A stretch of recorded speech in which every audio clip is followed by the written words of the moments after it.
Today we are rating all League of Legends champions that were released until Season 15, based on their gameplay design, okay? So I'm not rating them based on, like, if Timmy thinks they're OP in their Iron game, but I'm rating them on 3 specific criteria that are the first most important aspect of character design, I feel like, is what does the character want to interact? You know, like the fact that the character doesn't incentivize passive gameplay. Basically, it's a fighting game. Whoever fights best should have a better chance of winning, and it's not like you should be AFK and then you win type of deal. You know, that's the important part. Number 2 would be difficulty of execution, and it's like the closer a character is to an average difficulty, the better. So it's like if it's too easy, like Akshan or Zed, for example, then it's trash design. And if it's too difficult, like Sona and Nyla, then it's also trash design, in my opinion. Alright. And the third one is the smoothness of the gameplay loop, you know. So that's gonna be related to outdated characters and new characters. How do they feel to actually use? And that's pretty much it. Let's go. Alright, let's jump right in. We do it in alphabetical order. And yeah, this is the new list. Everything is in here, I think, besides Mel. So that should be pretty good. Maybe if we have more context when I think through all of these, we will change some of them, but let's just start off. I think Aatrox as a character design is great. I think it's great.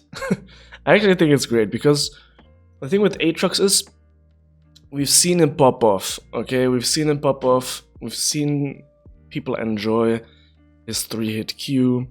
It's like kind of a strong character design in general because of the darken design, but the good thing about him is people want to interact with you. You're still a melee character even though you have a little bit of a range option in a way. So this iteration of Aatrox is pretty good because people want to interact with you. Your Q has like a 50,000 second cooldown in the early game, so there's definitely room to interact. Maybe it's even too long, that's why it's not peak. His cooldowns might be a little bit too long, so he himself can't even really interact sometimes, which is pretty bad. And the difficulty of execution is like mid-range, so that's really good. You know, it's not like insanely difficult character. There's some intricacies, but I mean League of Legends in general has some intricacies with most characters, so it's not like the intricacies make a champion difficult. That's more like, oh, you discover this, you learn this type of deal, you know. Alright, so this is setting the stage for a great design already. I think they nailed the rework, and it doesn't feel clunky in a way. It feels pretty, I mean, if you get a good combo with Aatrox, that's really satisfying type of deal, you know. Next up we have Ari, and Ari design, you know, she went also through like a couple of designs, but I think it's good. I think it's just good. It's not bad. She has her purpose. Her EQ combo, I mean, does it feel amazing? Not really, but it's alright type of deal, you know. Her ult feels pretty good to use. Like, you want to interact with Ari because there is downtime in her laning phase, especially. You can punish her. There's downtime after she ults, so that means you can punish her. That means she wants to interact with her E. If she hits her E, you're not allowed to interact, but that's like counter-playable in a way, so you can flash it, or she can flash E. There's like a lot of, so it's pretty good design, almost great I would say, but I think Ari is a good example of a good design, not like an amazing design. And that's completely fine. I'm also not saying these champions are like based on this ranking. It's not like these champions are better than each other in a way.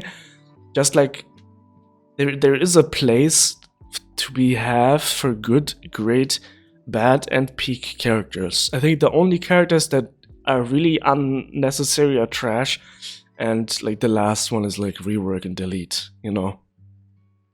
They need to actually go. So that's another thing. Let's talk about Akali. Well, Akali, she released, she was trash. Because she was super uninteractive. Like, her shroud made her super uninteractive. So, she could tower dive you at level 2 or whatever, because her shroud wouldn't have aggro, so you can't interact with her, right? Incredibly bad. Terrible design, terrible design. So, I think we put her in bad for now, because her shroud still makes her uninteractive. You have an assassin. I mean, if you get marked with her E, is there a lot of counterplay? No, I mean, you can dodge her E, but she still has her shroud, so it's kind of wonky. I would say it's kind of wonky. I mean, invisibility can be good, it can be done well, but I don't think Akali is like amazing. Is it fun to play? Sure, sometimes. I mean, being OP in League is fun, you know, being like broken is fun, but that's not good game design. I mean, there is like a portion of it where you want to be OP, but she really breaks the first thing already almost. Just being like a character that you want to interact with. She's also insanely like sustainable in lane for no reason, because of her shroud, I guess, as well, but she just goes second wind, Doran's shield, and she becomes very uninteractive, and she just waits for mid game and then goes into side lane. I don't know, not the most interactive character, I feel like, not a good design.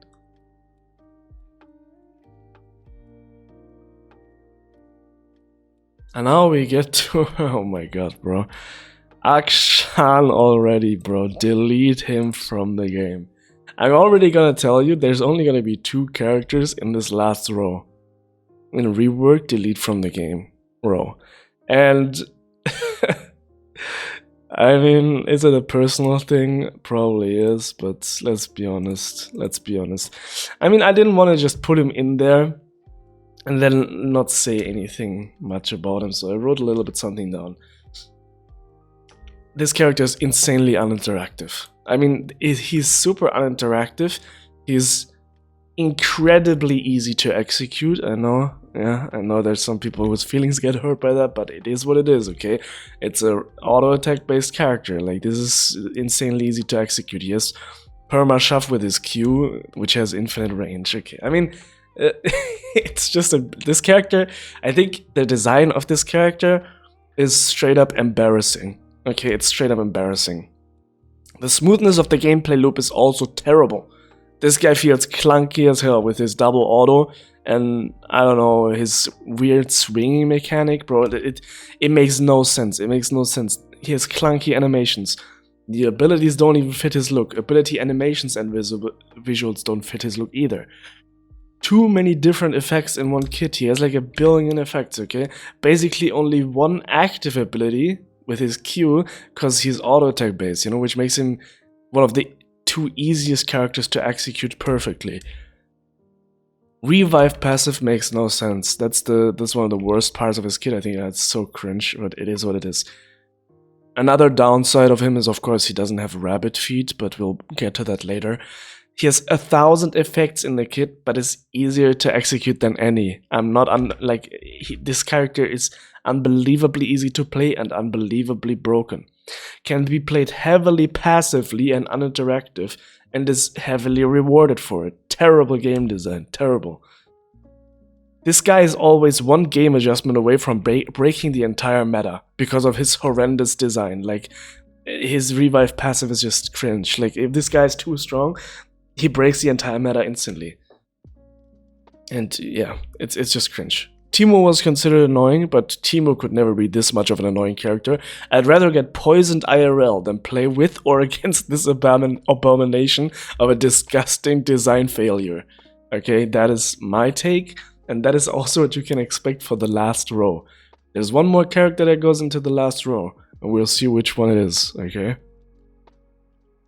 Okay, let's go to Alistar, the cow. Alistar, I think, is pretty bad design. It's a bad design, I'm sorry. I mean, it can be fun and stuff, and you do want to interact with him, but there's also an element of the character doesn't even want to interact with you. That's the thing. In laning phase, all he does is sit back and wait for his passive to heal his AD carry. You're literally like incentivized to be AFK basically. Absolutely terrible. That his passive makes no sense. I mean, it makes sense because otherwise he would be useless, but it makes no sense in the gameplay design of having fun playing a character. So his combo is fun, his team fighting can be kind of fun, you know. I mean, engage supports in general is kind of a problem. If you make them too strong in lane, of course, it's pretty bad, but if you make them too weak, they're unplayable. It's difficult to design it. I'm not, in general, you know, I'm not saying I'm a design expert or something. I'm not saying I'm like a challenger on every single one of these characters and know all the intricacies. I'm just spitballing this, and it's just for fun, okay? It's just for fun. But of course, this is all based in reality and just facts, okay? We have Ambassa next. Ambassa. I think, unironically, I think this is good design. And let me explain, okay? I think Ambassa is good design because, first of all, very little terrain scaling. She has like a lot of dashes, and I think the biggest problem like with Ambassa, genuinely, there's two problems, I think. And the first one is her stats are just too high. I think her stats are just too high for what she does. That's all that it is. She's like a fighter and a melee fighter, and her stats are just too high. Like, people can just put their head on the keyboard and it's too strong, you know. That's the problem with Ambassa. And the other one is that it's almost a little bit clunky, her dash mechanic. So even though she got released recently, it's almost a little bit clunky, but all the other things, it's fun to play. Gameplay loop is fun. You can interact with her because she wants to be on top of you. And so the only problem is if you can't interact with her because she one-shots you. So if they just put down the numbers, it's completely fine. Amumu. Amumu, actually, you know what? I think Amumu's decent design. Pretty good design. He wants to be on top of you. He wants to interact. He doesn't want to just farm. He wants to gank. He wants to be on the map, interact. His combo actually does feel good. Q ult, 5 people, bomba. Let's go. I think it's pretty alright. I think this character is actually pretty alright. Even though he's like 10,000 years old. The smoothness of his gameplay loop is actually pretty fun. Difficult to execute? No, but it is a skill shot. It's like right in the middle. I think this is actual good design. Next up, Anivia. Trash. Complete and utter trash. Anivia is one of those characters that doesn't want to interact at all, because she can't. All she does is wave clear at level 6. Before that, she can't even do that. So it like this character genuinely, rework it. Okay, it's trash. I don't want to see Froggen like in a 80-minute game ever in my life again. It's disgusting. It's a disgrace to League of Legends. I mean, now she's so weak, you just destroy her completely, and there's nothing she can do into almost any matchup. But like, why not just rework her then? Because the concept is so cool. Like, imagine a Phoenix character. I think the concept is so dope, but it's just so boring. Make her a fighter. Make her like a Phoenix fighter. That would be so dope. Moving on. Annie. I mean, it's similar to Amumu, but on the other hand, like, the gameplay loop is not really it. The gameplay loop isn't really it, in my opinion. Like, it's still a little bit passive. Early game especially, pretty passive. It's like left to right matters, by the way. I think it's just boring, but she does have a nice combo. Flash, ult, feels good. You know, it's like alright, but I think it's still bad. I think she could be used as a rework. Then again, it's also good to have characters in the game that aren't like completely perfect, so I think Annie does have her place, but yeah. Okay, we have Aphelios. I think Aphelios is, I mean, either trash or bad.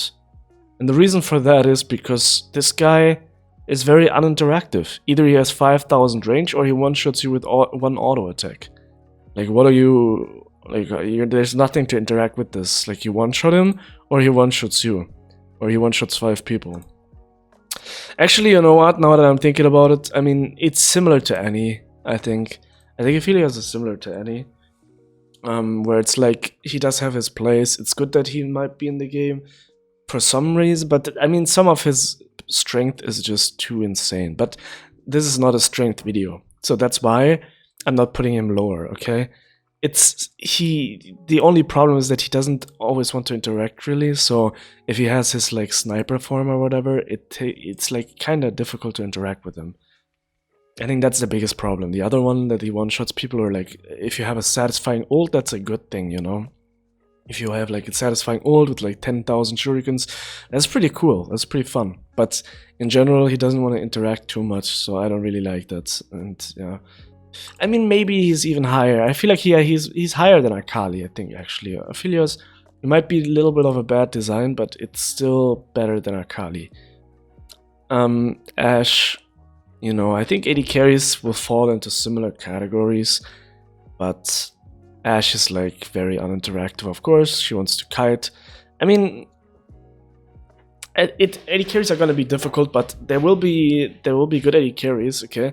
I think the AD carry design is very difficult in general, also because the people who play AD carry are whiny little babies, you know? So they themselves are constantly ruining the role, in a way.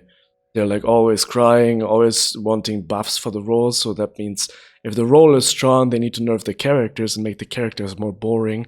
And so, yeah, AD carries are like, you know, little babies making their own life a lot worse than it could be. Aurelion Soul. I think it's decent. I think it's a decent design. I think it's trash. Actually, it's bad. Let me redo this. I just thought about how uninteractive it actually is. I was thinking about the mid game when he actually starts fighting. Then it's actually pretty good design, right? He's flying around, doing his nukes on the map. It's pretty cool. But until that point, he's basically AFK, basically an Alistar. So yeah, same thing as Alistar. Let's talk about Aurora. Ew, it's peak. Hey, that's my peak, okay? I think Aurora has some negatives. I'm just putting her in peak for my own self. If I was completely honest, I'd probably put her in great. And that's why I'm actually gonna do that. I think, yeah, let's keep this honest. Let's keep this honest. But the negatives of Aurora, okay? She's sometimes very niche situations uninteractive because of her W. I can agree. I can be honest, you know. But it does have a short range and it needs a kill to reset. So if you get a reset on her W, her dash is about, like, if you double dash, double bunny hop, it's about the range of every other dash ability in League of Legends. That's how small it is in a way. Like, it's very short range. If she gets a reset, she comes close to 1 Katarina E, 1 ZW, 1 Jax Q, you know, so that's, but it does make her a little bit more uninteractive because she's also invisible, right? So yeah, she's not insanely difficult to learn. That's one negative, in a way. I mean, it took me like 150 games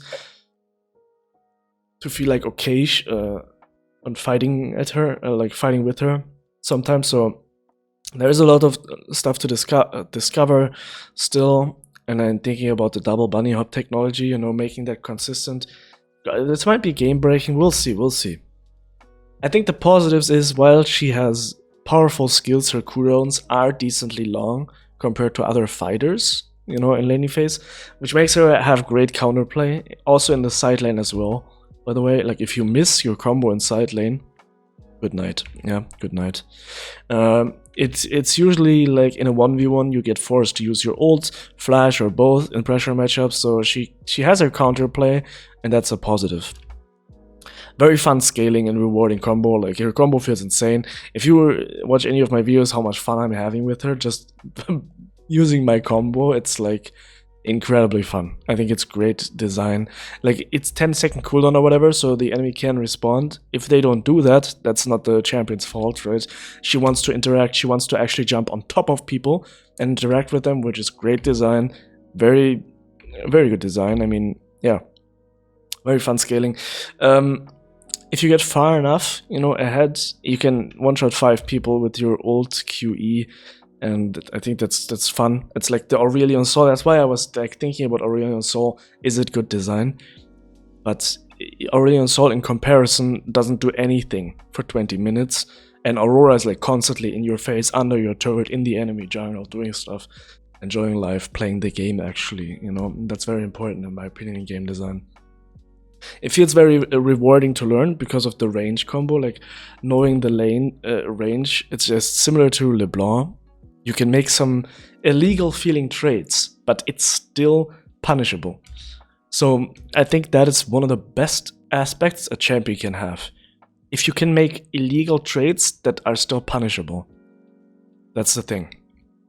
Also, you have to always decide between, do you want to clear the wave or do you want to harass the opponent? If the opponent makes a mistake and you can do both, that's on the opponent again, right?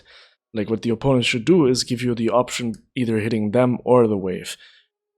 And that's a similar thing with LeBlanc as well, so we're gonna talk about LeBlanc as well. But yeah, for now, Aurora, pretty good. Alright, next up we have Azir. Well, Azir. I think Azir is pretty good. I think he wants to fight in lane with his, you know, Q. Poke you down, fight with you, things like that. Level 6, he wants to actually dash into people and be active. I don't know, I mean, is it a failed design? It might be not an amazing design, like thematically, right? It's like a little bit difficult to translate this guy, apparently. But in general, I think it's a good design. He wants to fight, he wants to be in people's faces. They made the range of his W so short, he has to be in a dangerous situation. So at the start he was pretty bad, but for now I think it's a good design now. I think it's a good design. Alright, now we go to Bard. Bard is absolutely peak. Bard is completely peak, in my opinion. I don't know who made Bard, and I don't know what chemical X they put into his champion design, but I feel like this is insanely fun. This character is insanely fun. His gameplay loop is insanely fun. His combos feel very satisfying, very creative. He is super interactive. He wants to zoom around everywhere and fight everybody. You know, it's a fighting game. I mean, is he too strong maybe sometimes? Yes, but it's, as I said, this is not about strength in a way. Sometimes strength does feature in. If Azir still had his long range soldiers, I would put him in trash probably, because he would be uninteractive. But the current state of the champion, you know, despite how strong they might have been at some point, let's put it like that, you know what I mean? His gameplay is also very smooth. He's super fast. I mean, Bard, you know, super fast, super fun, and it's like the difficulty of execution. I mean, some probably say maybe it's too high. I don't think so though. I'm gonna keep it a $150. I don't think it's too high. I think it's just that you have like a decent amount of options. You have one skill shot on your Q, and that's basically it. Okay, and your ult can be used in negative ways. And people think that's what makes him difficult, but I think it's alright. I mean, I'm not saying it's easy. Maybe it should be a little bit more clear what to do with his ult, but maybe not. Nah, I think it's fine. I think it's fine. I think it's creative. I think it's fun. And that's Bard, you know? I think it's peak design, like for support who roams, who also supports his team, who can do a lot of things, CC, fight, be creative. I think it's just peak. I think it's incredible. Incredibly fun. Okay. We have... Let me take a sip of my coffee here. I actually forgot her name. What the hell? I forgot her name. Wait, Void? Void, how do I, anyways, you can see the character, right?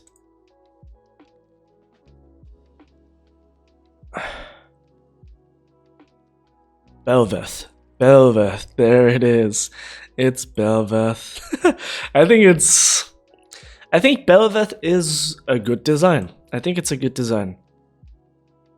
I think it is a little bit better than Ambessa, even.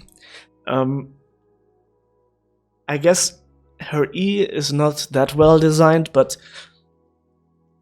she wants to get into people's faces. She has a fun scaling mechanic. Her combos and stuff, it's a little bit clunky, a little bit, I would say, because she always goes into like a straight line into this direction, which is what limits her at the end of the day as well, which makes it a good design in some ways, but also makes it a little bit clunky, so it's not as smooth.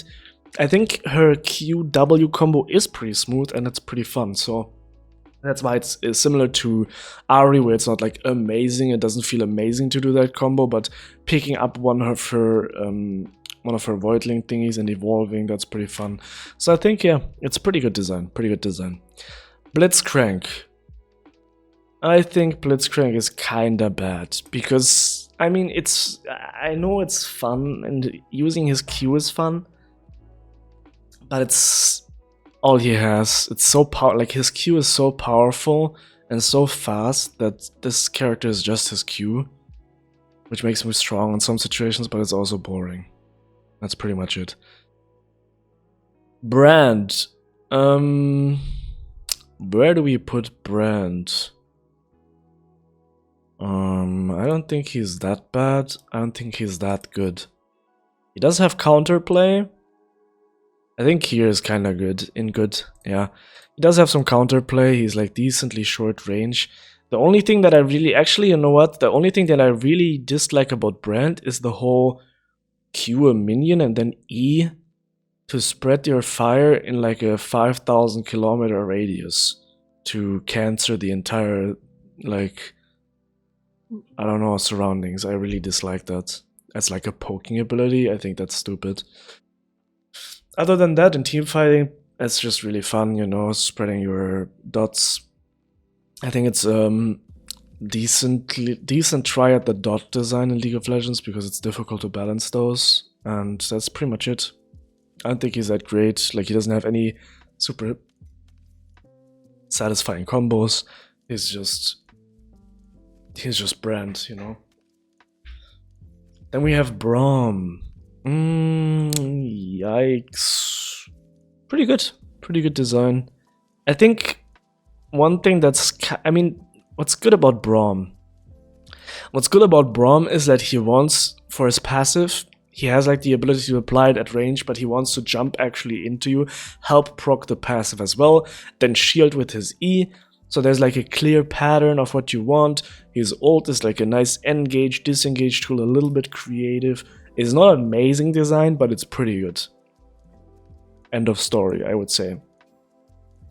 Pretty middle of the pack for a positive character. Briar. I think Briar is a great design. Okay? I don't know if maybe that's surprising, but first of all, the abilities she has, they all flow into each other insanely well.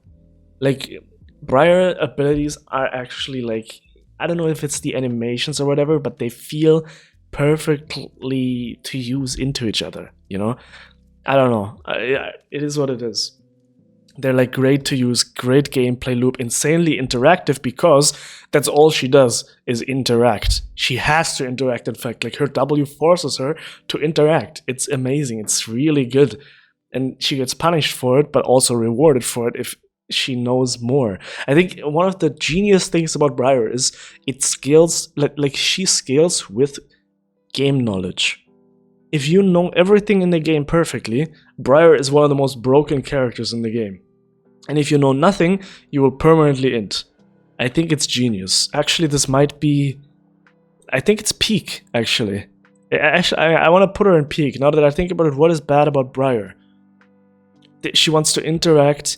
It's like not too difficult, not too easy to execute in a way, because it scales with gameplay knowledge, and the gameplay loop is insanely smooth. I mean, this is a peak character in my opinion. Actual peak character, Briar. Alright. We have Caitlyn. Yeah. And one-shots you with one auto from 5,000 range. Very uninteractive, very boring. Let's put her...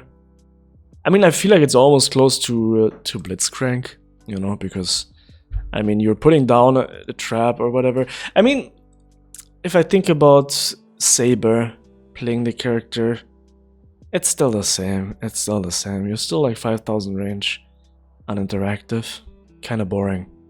I get why it's designed like that, but I think it's stupid. If she's strong, it's very, very boring to play into.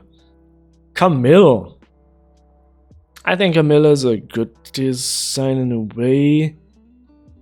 I think it's better than Ari. Is it better than Azir? I think it's better than Azir. I think she wants to jump in. I mean, the Q design is a meme, but I mean, it makes her like unique. It makes her function as a character in a way, right? So I think Camilla's pretty good. You want to fight, you want to interact. Even in laning phase, you can't just sit back. Even though you do have your W, so it's not like a great design, but I think it's pretty good. Cassiopeia, I think is trash. I mean, I feel like this character is not that difficult. I think it's difficult in the way of spacing. Like, you can get a lot out of the character from spaces, so I think it's actually pretty difficult. That is terrible. So her abilities, I mean, it feels kind of clunky to use her E, especially if your poison runs out. Your ult, it can be like easily dodged. It doesn't feel that impactful even if you hit it. I don't know. I mean, I don't know. I think Cassiopeia is kind of trash. Cho'Gath, trash. Of course. Cho'Gath is complete trash. I mean, he has like healing, becomes unkillable, and then does like 5,000 true damage on his ult. He doesn't really want to fight you unless he wants like a proc of grasp, and otherwise he just tries to sustain through. Very boring design. Corki is completely failed design.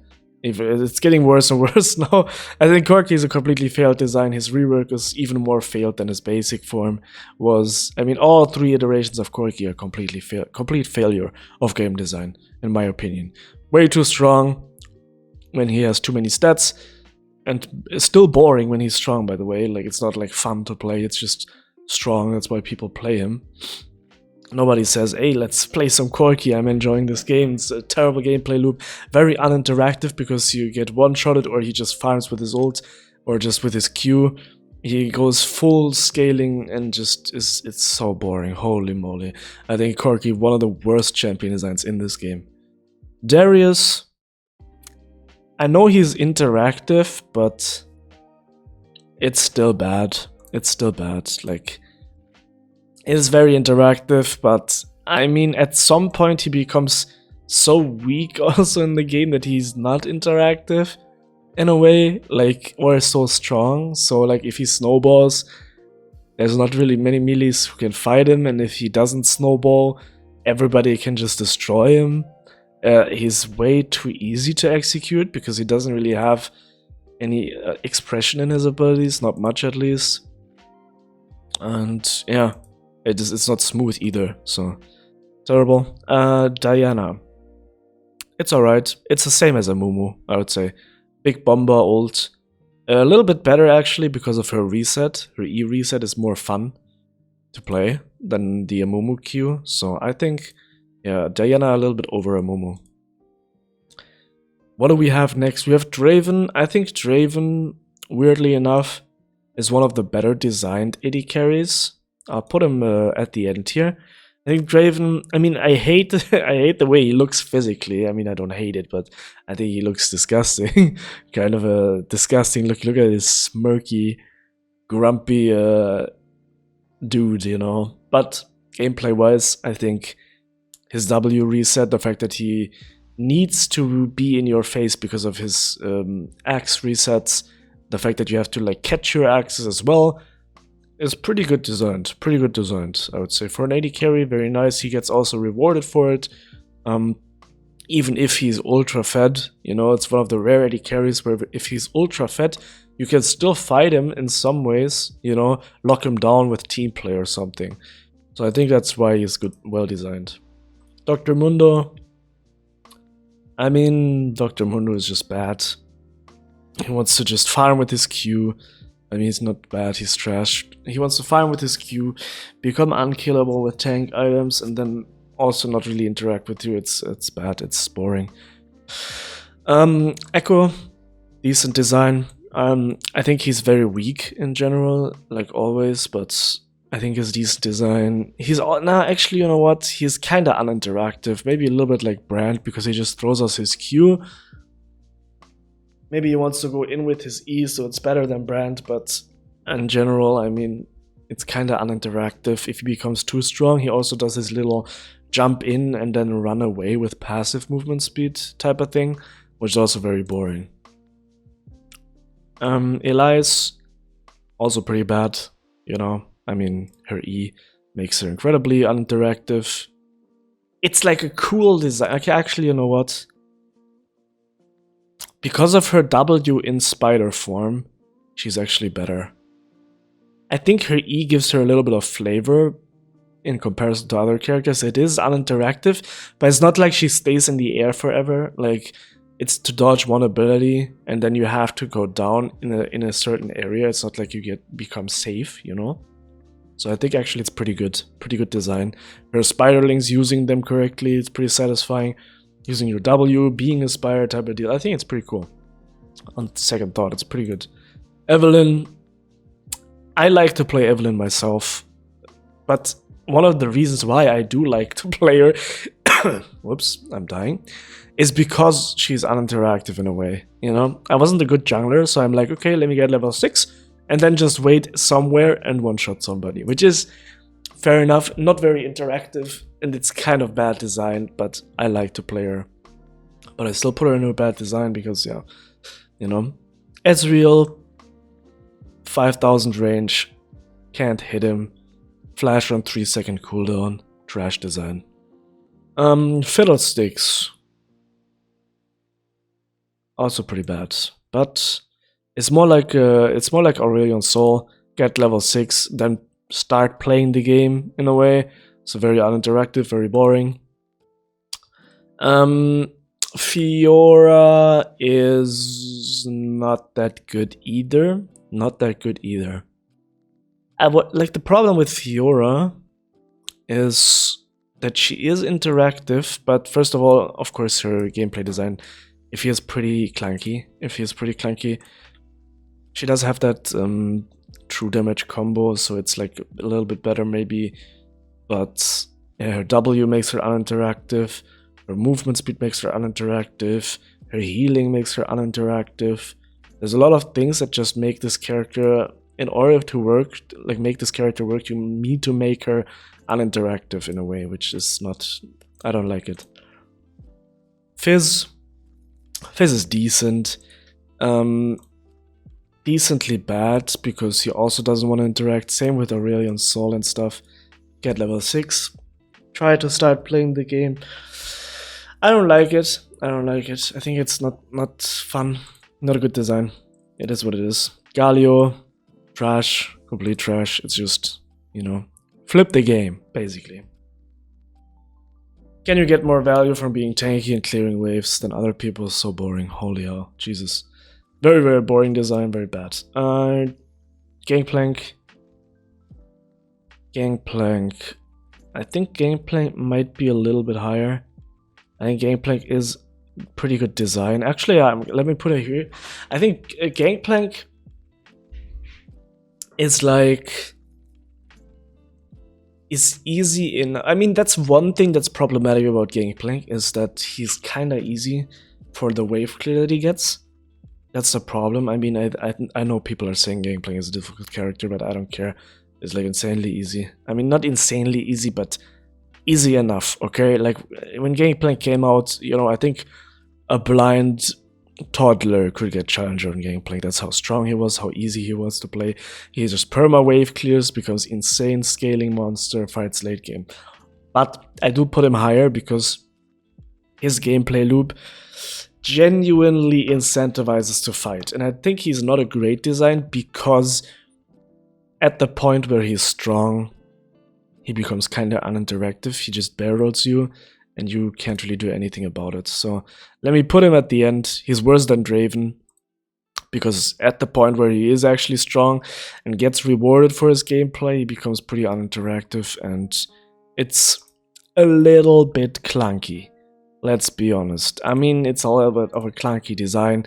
Like, you slow somebody with a barrel, you put a barrel out, then you wait awkwardly for a few seconds for the barrel to tick down, and you hit it again. I think that's clunky. Garen, I don't think we have to talk about Garen. Very uninteractive, he just sits back and heals back, then all-ins you with full damage items, unkillable, or incredibly useless in one shot. I think it's terrible design. Gnar, it's kind of a bad design. Is it though? I mean, yeah, if he gets movement speed, he becomes so uninteractive as well. I think it's just also kind of meh. I mean, even playing him feels a little bit clunky. I like the design, like I love his design. Very cute, Damaglio and stuff, pretty cute. But yeah. Gragusi. I don't think it's surprising when I tell you Gragusi is a great design. Unironically great design. I mean, the good thing about Gragas is he has a bunch of tools. None of the tools break the game in a way. None of the tools are completely insane, but also they're all skill shots, so they're all, you can counterplay all of them. They feel pretty smooth, like pulling off a good Gragas combo is actually really satisfying. And yeah, it's like the difficulty aspect, I mean, it's alright, you know? You could even put it a little bit on the more difficult side of things. Like a little bit above average, which would be negative. So that's why he's not peak. I think there's a lot of like combos and whatever with Gragas that are actually useful, which are pretty advanced in a way. In quotations, let's put in quotations. Graves, absolute dog shit. Oh, whoops, like absolute dog water, you know. He just farms and then fights in late game. Ultra boring, super terrible design. Uninteractiveness and Gwen. Uninteractiveness and Gwen. Genuinely speaking, I think she's still good. I think she's still good designed, but I mean, her immune is by definition uninteractive, but I feel like it's more similar to a Elise E. It's more similar to an Elise E, because imagine Gwen without her W, she would be completely useless. It's like the champion is balanced around the fact that she can do that, and it's balanced well in gameplay wise, not in just stats, you know?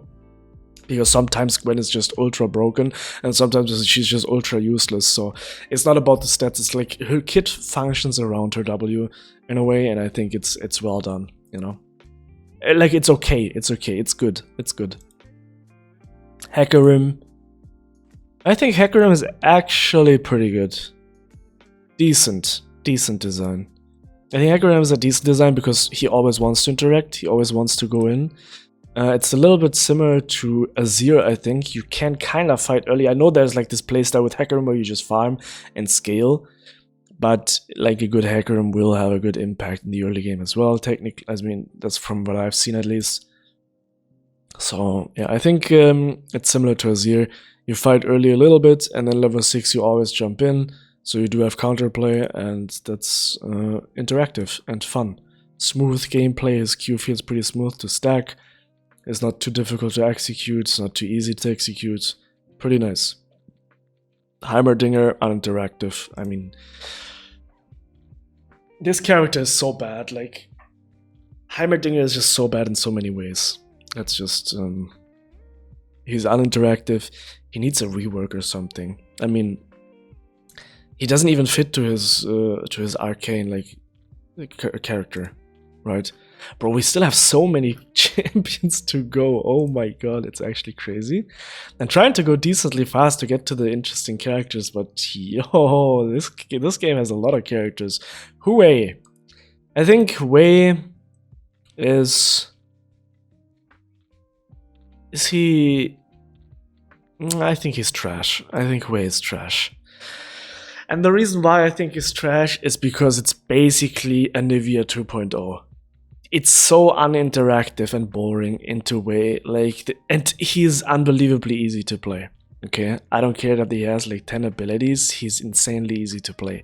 This is not a difficult character. It's a very, very, very, very, very, very easy character to play. All he does is wave clear and then team fight. Tries to team fight, and it's so boring. It's insanely boring, terrible design. Put him in the bin. Ilaoi, pretty good design again. Like, not amazing. You know, her combos don't feel that amazing, but you do have that flash ult, which again feels pretty good. I would say that's in the similar thing as a Mumu and Diana, with her AoE ult, doing stuff, being strong for a short period of time. I think that's good design. Irelia, kinda bad. I'ma keep it a $1.50. It's kinda bad. It's more like these three though. It's like you do go in, you are interactive, but let's be honest, I mean, it's kind of uninteractive, Irelia, because as soon as she gets any kind of lifesteal, it feels more like you're playing into Garen than anything that has a million dashes. I mean, the million dashes aren't even that problematic. I think the real problem is her power of the passive and her regeneration with her Q on, like, with lifesteal. It's kind of boring. That means she always gets like perfect CS. You can't really shut her down because of it. And I think that's very uninteractive and just boring. Yeah, speaking of uninteractive, I mean, it's a cute character, but, you know, the tree. The tree is just trash. Tree for trash. T for tree and trash, you know. Jenna. I think Jenna, I think she is uninteractive in a way, but in a good way. I think Jenna is the first character where I say the uninteractiveness is the part of her kit. That's the point of the kit. And it's well executed. Because if you play into a Jenna, I put her in good by the way, if you play into Jenna, like, she is a disruptor. And there aren't many disruptors in League at all, and like, it's very, very frustrating playing into a good Jenna, and it feels like, why is she getting rewarded for shutting me down? But I think a game needs this type of thing. I think it's similar to if you play Magic the Gathering, the blue mage.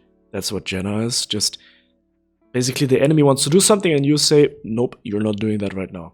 You know, Set wants to one-shot your carry. Nope, I'm giving him a 5,000 health shield real quick. And then I have a cooldown on my shield though. If I knock you up and CC you, I'm getting my shield back.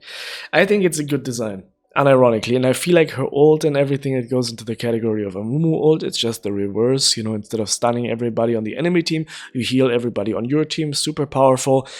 It's not too easy to execute. It's not too difficult to execute. You can do a lot of cool things with this character. I think Jenna is actually pretty well designed. You know what? Actually, in general, I think Jenna is a great design. That might be a little bit out of pocket, but when I think about the characters that I put in good, I actually think Jenna is just better. Like a better design. It's actually more fun. Maybe she's overtuned sometimes, but like in terms of the gameplay, how it works, how fluid it is, how rewarding her Qs are, how speedy she can be, it's like it comes close to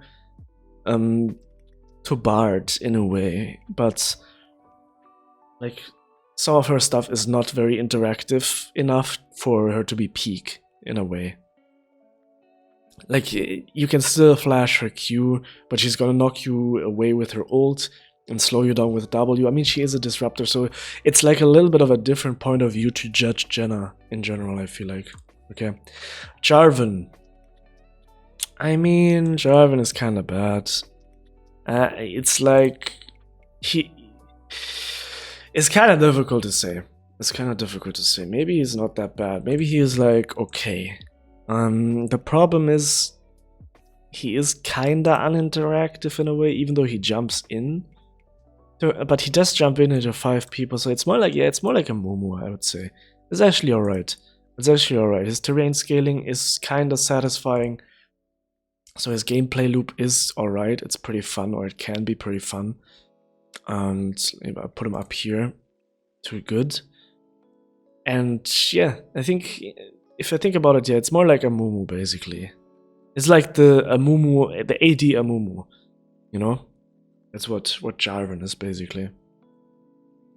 We have Jax next. We have our little problematic, you know, history of a character. He becomes incredibly uninteractive because of his E. I think it's similar to Irelia, maybe. Where in theory, he jumps in, but like if a Jax decides to jump in, you know, there's always this E ult type of situation. It's also a little bit similar to Darius, actually. Yeah. It's kind of weird. I mean, it's alright, I guess. It's alright. But I think gameplay loop-wise, not that impressed. Jace. I mean, Jace is just straight up bad. He just farms and then... I don't know, dude. Honestly, Jace is such a weird character.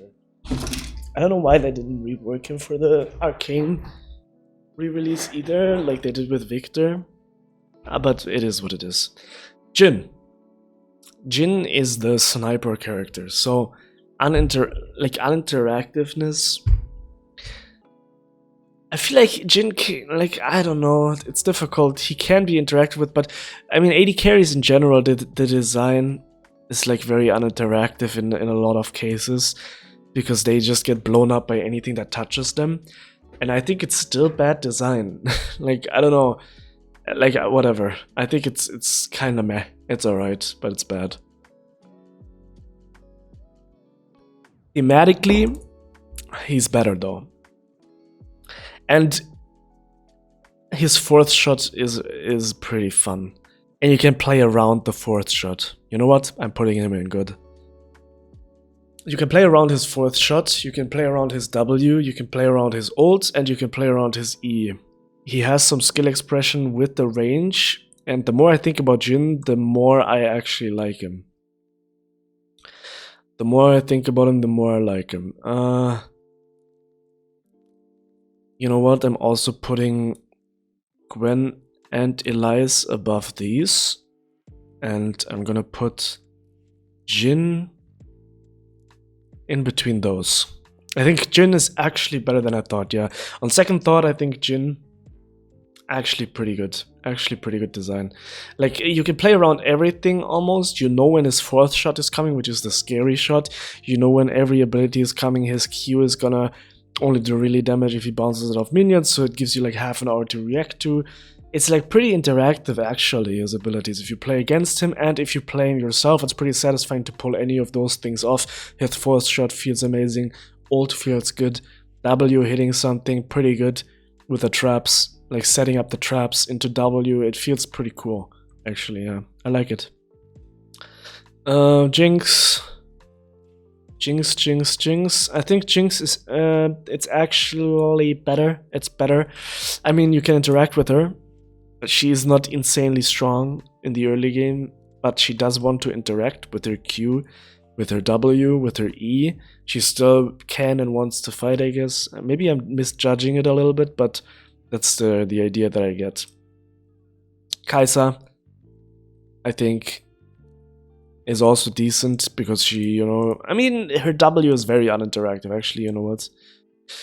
Her W is very uninteractive, her invisibility is uninteractive, so let's put her to Akali, I would say.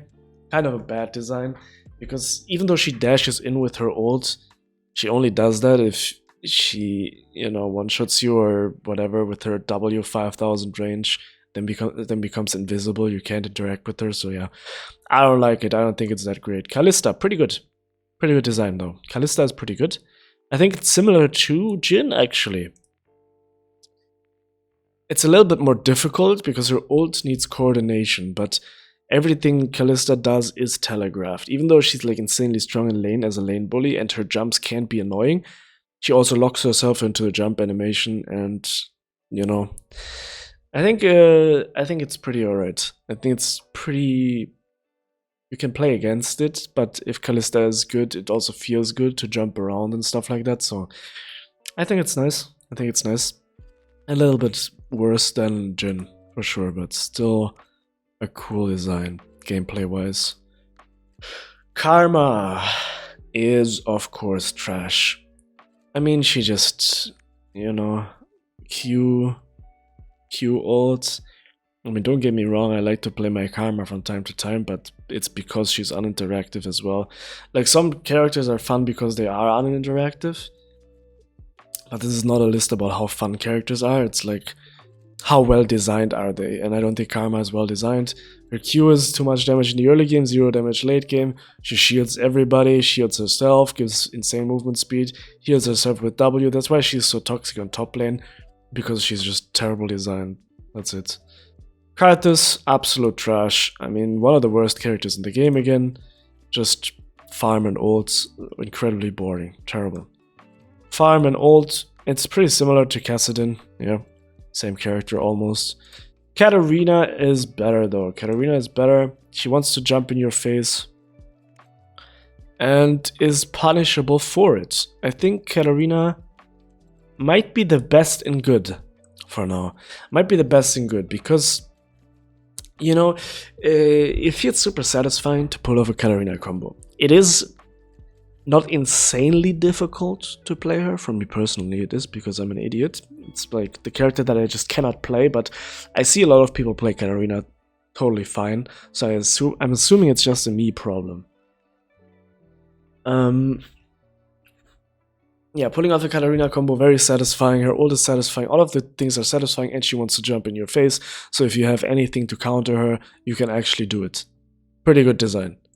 Great design. Almost. But it's just good. Maybe it's great, maybe it's great.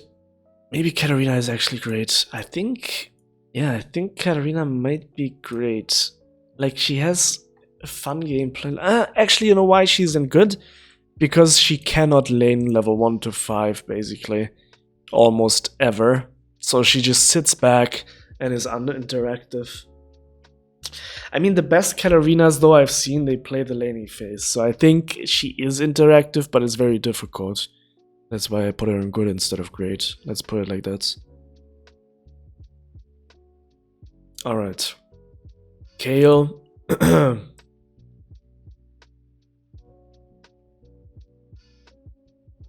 I think it's obvious, you know. Just wants to be level 16 or whatever. Boring. Trash. Can barely fight in laning phase. Super boring. Kayn was one thing. I thought there was like... Yeah, there's red Kayn down here. I don't know if this is supposed to be blue Kayn then, because I can't find blue Kayn. You know, these two Kayns. I can't find blue Kayn. So I'm assuming the left one is blue Kayn. And there's no base Kayn, okay? That would make more sense. So let's just say this one is blue Kayn and the other one is red Kayn, okay? Blue Kayn. Bad design. Actually trash. I think blue Kayn is incredibly uninteractive. Not only like numbers wise, I mean, he's completely useless. In 99% of the cases, he jumps in, does 20 damage with a full combo. Either that or he's like in his wall, nobody can interact with him, he W's you for some first strike money or something. It's just terrible. Absolutely cringe design. Blue Kayn is terrible. Red Kayn, on the other hand, is trash. Absolutely terrible. You know, you get him to 1 HP, he gets like 5,000 armor and magic resist free stats just for being red. So if you don't choose Red Kayn, you're griefing. If you do choose Red Kayn, you're just annoying and uninteractive person, you know, or a player. So there's nobody who can really interact with you at that point. If you're a fat red Kayn, you can hit your head on the keyboard. Very boring. Also, the combos don't feel satisfying. The best thing about Kayn is that he does use a scythe as his weapon, and scythes are based and dope. But like as a gameplay design, it's just boring, uninteractive. You get to 1 HP, you ult, you're full HP again. Everything continues. It's boring. Terrible. Terrible design. Cannon, also kind of a bad design, I would say. Let's put him to the old category here with Annie and Aurelion Sol. He doesn't really want to fight too much. He wants to get his ult and then just go teamfights mid game. Kha'Zix, bad design, invisible. Let's put him to Akali. Just invisible level 6, be uninteractive, either one shot or be useless, boring design. Kindred. I think Kindred might be... And the one thing that I think keeps Kindred from being an amazing design is her ult. I think the marks are good. I think her Q is really fun. I think her W is really fun with the Q reset. I think her E is pretty fun. I think her ult is trash. It makes... I mean, I'm not saying it's not skillful to use her ult or her kit in general, but I mean, it's so difficult for me because I think Kindred is one of the best designed characters in the game. But, like, her ult keeps her back, so I'm gonna say it's not peak. Let's put it like this. I think Kindred is great design. I think her Q, she wants to get into people's faces in some way because she wants her marks. It's not like she farms her marks for like 20 minutes and then becomes like a monster. It's not like that boring uninteractive stuff. She does want to fight you early to get the marks. She needs to do that properly. She has counterplay. Her ult even has counterplay. I think it's a great design. Very fun. You can be creative with her Q. It feels good. I think Q is one of the best feeling dashes in the game for some reason. I don't know why that is, but I feel like something about her animation is really nice. And that's why I think Kindred is great. I mean, her ult is also a good tool and it can be like an interesting gameplay mechanic. I just think it's... I mean, I don't know. I don't know what it is with her ult, but something doesn't sit with me, right? So I can't put her in peak. Pretty great though, pretty great design. Kled. I think at its best, Kled is a good design.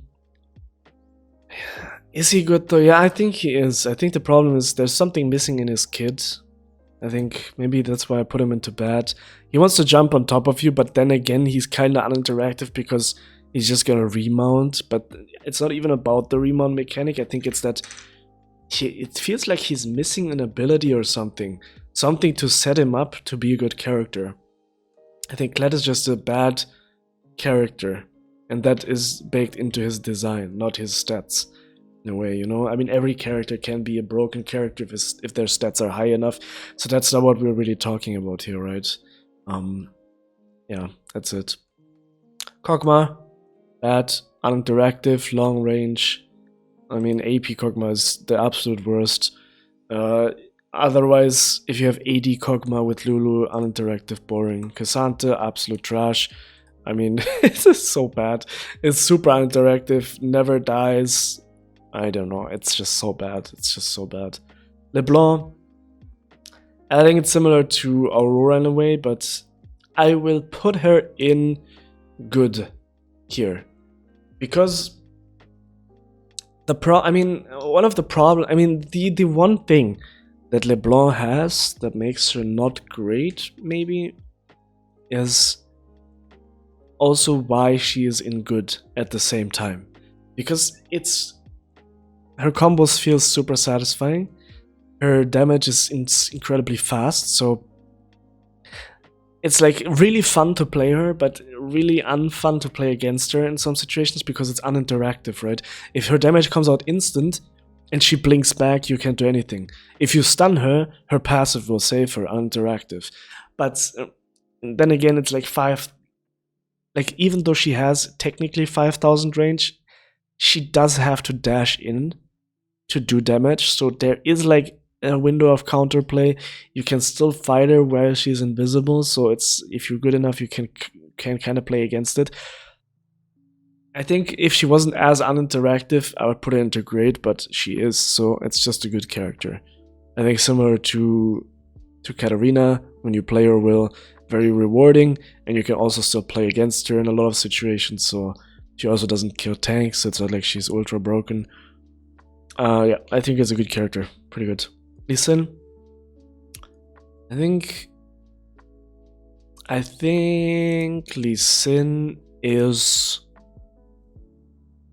very weird. He wants to fight. I think it's similar to Echo. Like, it is interactive, but I think it's like somewhat uninteractive. If he gets like lifesteal or something, it's super stupid. Like, he just heals up, he perma fights, and it's still kind of like it's easy to execute, of course, easy to execute character. Yeah, I don't know. I mean, you know, like Chinese Lee Sin montage, maybe that's kind of difficult, but I think Lee Sin is kind of bad. I think Lee Sin is kind of a bad design in general. He does a lot of things. Maybe he's even trashed here. Let me put him below. Almost trash. Like it's not that bad, but almost trashed here.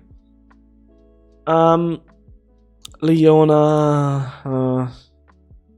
I mean, Leona is like Alistar. Same problems. Lilia is actually pretty good design. She wants to be in your face. I mean, her movement speed can be annoying, but that's a tuning issue. I think the thing is, she wants to be in your face. She does have a nice setup for herself. It's not completely unplayable. Actually, it's kind of like Hecarim in a way. Yeah, he wants to go in, CC the team with her ults, just like Hecarim, and then do a lot of damage. I think it's a pretty good design. Fun to play. Rewarding combos.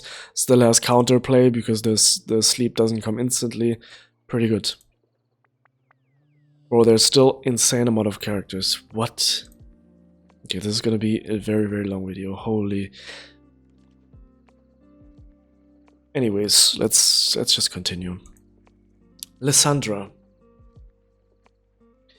I think Lissandra is... Let me think. I mean, she is pretty uninteractive, actually. Because if you want to engage with her, she just either ults herself, ults you, double you, or like slows you with her Q. She goes away with her E. I think it's pretty bad. It's just bad. Let's be honest. I mean, I think about it for 5 seconds and it's just bad. So, it is what it is.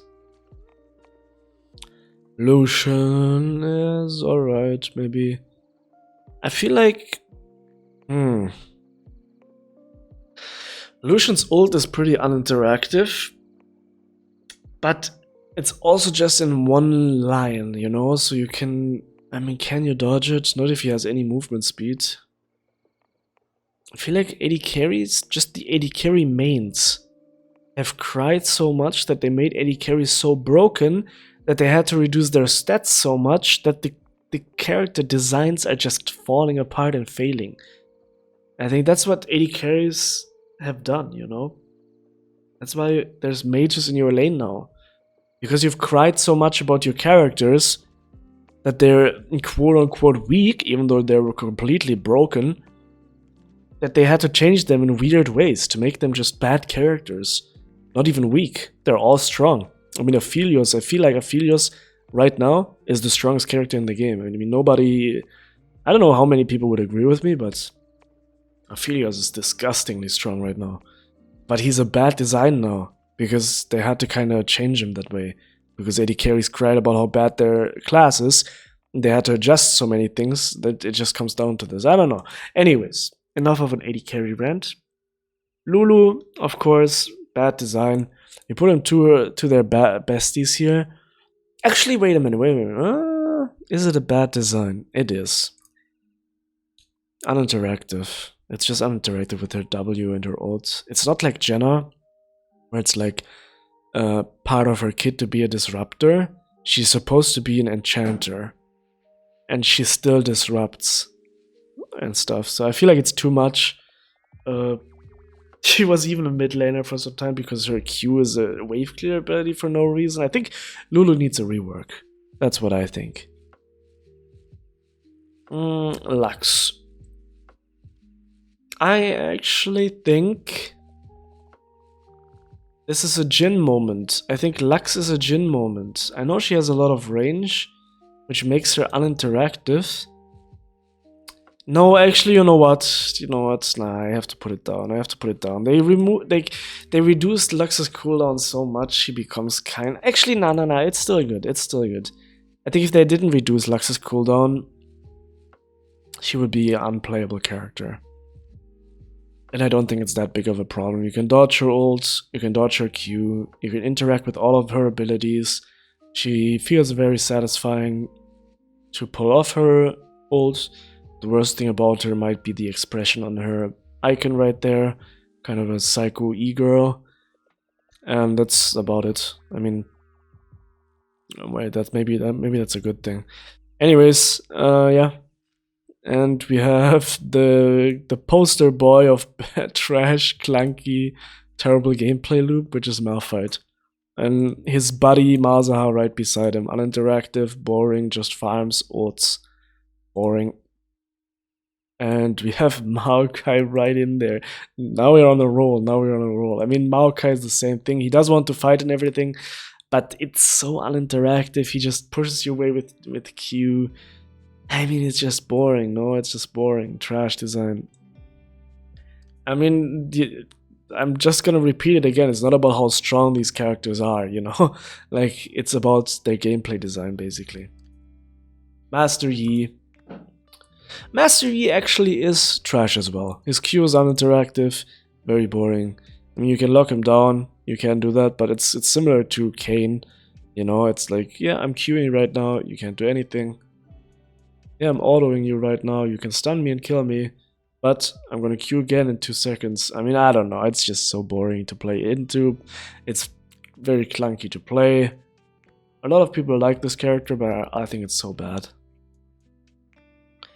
Melio is a disruptive enchanter like Lulu.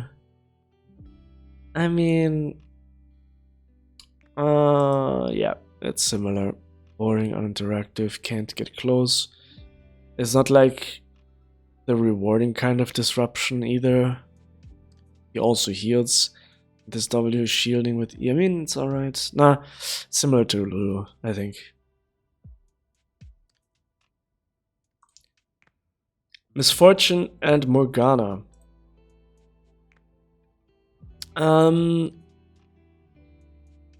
I think it's alright. Maybe too easy. Maybe too easy. Similar, I think these are actually similar because I play APMF. But in ADMF, it's a little bit more interactive. Actually, maybe it's bad. I mean, maybe it's like this, you know, Morgana still has her Q, she has her interactive ult. I mean, with Sonya's it's not that interactive, maybe it's also bad. I don't know, yeah, it's kind of uninteractive to be honest. It is what it is. Nami is just a healer, with a little bit of CC on her Q. And an enchanting, I mean, she's like a good enchant disruptor example compared to Lulu and Melio, I think, because her Q, like Nami's Q design, it's just more, it makes more sense. If you hit a Nami Q, it feels like 1,000 times better than hitting a Melio Q, if that makes sense. Because it has this half an hour wind up, you have to actually predict where your opponent wants to be in about 0.5 seconds. I think it's good. I mean, Melio Q has like aimbot, and it's so bad. It feels bad as well. So I think Nami is actually a good example of a good combination of disruption and enchanter. Yeah, healing, buffing, and disrupting. Pretty good design. Nasus, terrible. Wants to farm, does nothing. Nautilus, terrible. Doesn't feel satisfying to hit a Q because it's like no matter where you throw your Q, it's gonna hit anything you want. That's just trash. Nico. I want to put Nico into great. But I can't do it. And the reason why I can't do it is because, like, even though you're creative, it feels satisfying and there is some counterplay. The problem is that either you know exactly that she's in your lane, or your mental stack is so overloaded that you get surprised and then you die to something you couldn't handle. So I feel like there's this element to Neeko where it's like, in theory it's very cool and you made like a creative thing, but in practice it doesn't really play out like that, you know. In practice it's just either you have the mental stack to know exactly where Neeko is at all times, or you don't. So I feel like it's just kinda, yeah, I think it's kinda cool what she can do, and some situations with her passive make for entertaining gameplay, which also has counterplay, so she's definitely not broken in that way, or too overloaded, but yeah, I can't put her in great because of the fact that, you know, if there's an extra minion in your lane, you either know that or you missed it, and both feel kinda bad. In a way, that's all I have to say for that, basically. Nidalee. Now, Nidalee is kinda difficult to rate. Huh. I think Nidalee... Is Nidalee a good design? Because she wants to jump on top of you when she does her combo, and she needs to know exactly how much damage she does. But... difficult to rate. I'm struggling between bad and good because I think, yeah, she has the tools that Kled is lacking in a way. She has the tools, so you can actually do something, and the enemy can also read, but her traps are a little bit unreactive. I think I put her on good because you can dodge the spear easily. You can react to her combo easily, and also she can't be great because she's a little bit too difficult. Now we get to Nyla. Similar thing with Nidalee, to be honest. She is too difficult and kind of a weird character, right? Either useless or popping off, and it's like, it's a little bit clunky as well, actually, so I'll put her in bad. I'm sorry, but like... yeah, it's too difficult. It's too difficult and too clunky. That's why she's bad. I would like to put her in good, but yeah, that's just what it is. Nocturne, bad design. It's like all of the old champions that are just farming to level 6. I think Nunu, in theory, would be a good design. Clear strengths, satisfying ults. It's just... the community... Wait. I had to yawn. The community made him bad. I mean, as the running it down champion. Let's put the running it down aside. He becomes more like a Mumu. More like an objective controller type character, which could be very good. You can even play him AP. I think, yeah, I think it's alright. Let's put the inting part aside and just rate him based on his gameplay loop.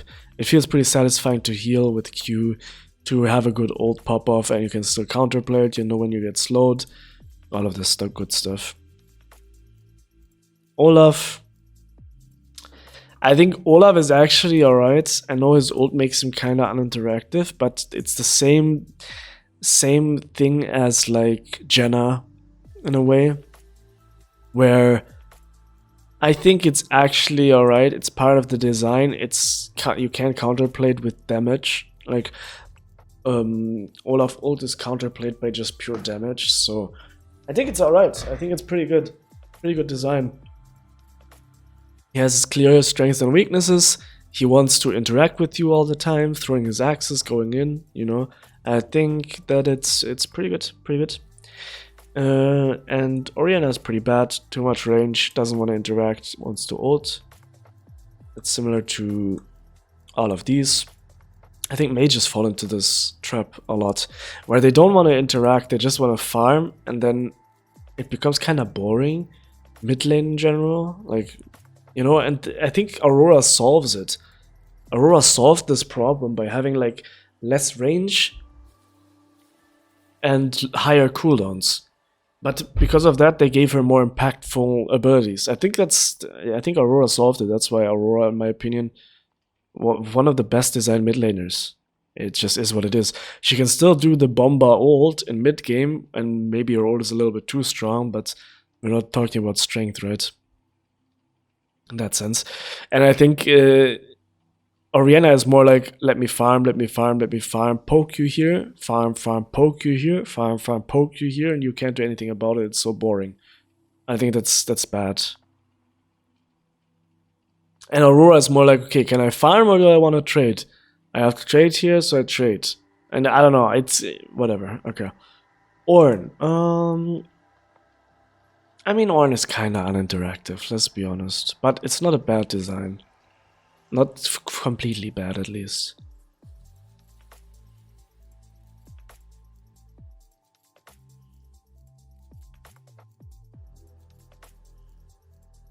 He still has his strength and weaknesses, and he can make some pretty interesting, satisfying combos. So actually, I think he might actually be too difficult. Just like, literally, now that I think about it. Because this guy has some crazy combos. If I look at how Macro plays this character, it's actually dope. Of course, he can become super uninteractive with his tankiness, but okay, it's more like Janna again, where it's like part of the design. He's a blacksmith, okay? He should be becoming that strong if you give him time to smith his stuff. I think that's dope. I think that's actually really good design. I don't think it's like, it feels unfair. He does want to interact early in the laning phase. I think it's really good design. Maybe great, maybe almost great. I think I'm gonna put him above all of those characters, actually. Now that I think about it. It's just that he's super difficult. Is he super difficult? Probably not, but he is. I think it's actually the difficulty level is similar to Gragas, maybe. So yeah, maybe Gragas and thingy. So it does fit still up there, where it's like satisfying. Pantheon. Actually think Pantheon is pretty good as well. I think Pantheon wants to interact with you. He has counterplay. You have counterplay. I know there's like the joke of Spear Shot where it's like, oh, my champion has no counterplay, it's so unplayable, but I mean, he does, you know. It's not like... I think Spear Shot is one of the people who makes him work the best. That's just the guy, you know, who does that. So I think my man Spear Shot is doing a great job at using the kit, but that doesn't have anything to do with Pantheon as a character. He does have counterplay. If you misuse your E, you're just dead. You have to jump in with your ult to have an impact. You cannot build full tanks, so it's not like you're uninteractive. I think this is a great character design, Pantheon, the rework. Probably one of the best reworks that Riot has ever done, in my opinion. Amazing. Like, the old Pantheon was super uninteractive and bad. And the new Pantheon is like a lot of nuance, a lot of interactiveness, a lot of counterplay from both sides. He can counterplay, you can counterplay. I think a good Pantheon matchup is very interesting and fun. And that's why I'll put him at good. Alright, Poppy. I mean, it's one of the best reworks, but not because the rework is amazing, but because the old Poppy was such a cursed creature. That's all I'm gonna say about Poppy. It's alright, you know. It is interactive. She wants to go in, she wants to get her shield, she wants to fight you, but her ult is uninteractive. She just wants to push you away, which is part of the character, but it's not even part of the thematic, I feel like. Because she's the hero to fight. So why would the fighting hero push away people? I don't get it. Makes no sense to me. It is what it is. Pyke, super uninteractive trash. I mean, it is what it is, okay? Qiyana, kinda bad. Her W makes her uninteractive. I wish I could put her higher. I feel like she was really fun on release and stuff, and I feel like they should have leaned more into Qiyana's assassin one-shot nature, early fighting nature, make her scale less into late game, and nerf her W grass. Because her W grass, I understand it's kinda what she needs to survive, but it makes her so uninteractive. Like, yeah, it is what it is, okay? Like, I really enjoyed playing Qiyana, but I mean, we gotta be honest, okay? It's uninteractive. She's either gonna stun you, she's gonna be invisible, or she's gonna push you away with her ult, super uninteractive, or she's gonna one-shot you. So I don't know. It's kind of meh. Similar to, I mean, yeah, Quinn, completely trash. I mean, she wants to poke you constantly without being hit ever, and then zoom around the map and do the same to others. It's so boring. Uninteractive, terrible gameplay. Akshan is kinda interactive, more like Poppy, I would say. It's like, I mean, it's difficult. Nah, because he can always jump out. I think it's alright. Yeah, nothing too crazy. It's not like super. I mean, it is pretty satisfying to pull off his old W combo. That's why I'm putting him in good instead of bad. I think it can be pretty fun to play actually. And he's not a tank, a full tank. He's like a little bit between squishy and tank, enchanter, engager. I think it's decent design, decently translated. I think it's nice. Ramos, uninteractive, wants to farm. I mean, you know what? Wait, Ramos is kinda... I mean, you already know what I'm going to do. Ramos is just okay. Because that's literally what it is. I don't think he's like a terrible character. I don't think he's like an amazing character. Like, the thing is, he has counterplay, but he also wants to interact because of his E. If it's like an attack matchup, you can still beat him, because people think, for example, that Ramos is gonna be countering Briar, but it's not the case. It's rather the other way around, really. Like, Briar wants to hit people, and Ramos wants to be hit. So Briar out-heals the damage and just kills Ramos with her Q, basically. So yeah. But I think in design-wise, it's kind of funny, because he does want to jump in. I think his old rework was super good. He like jumps in, he speeds at you, he wants to interact.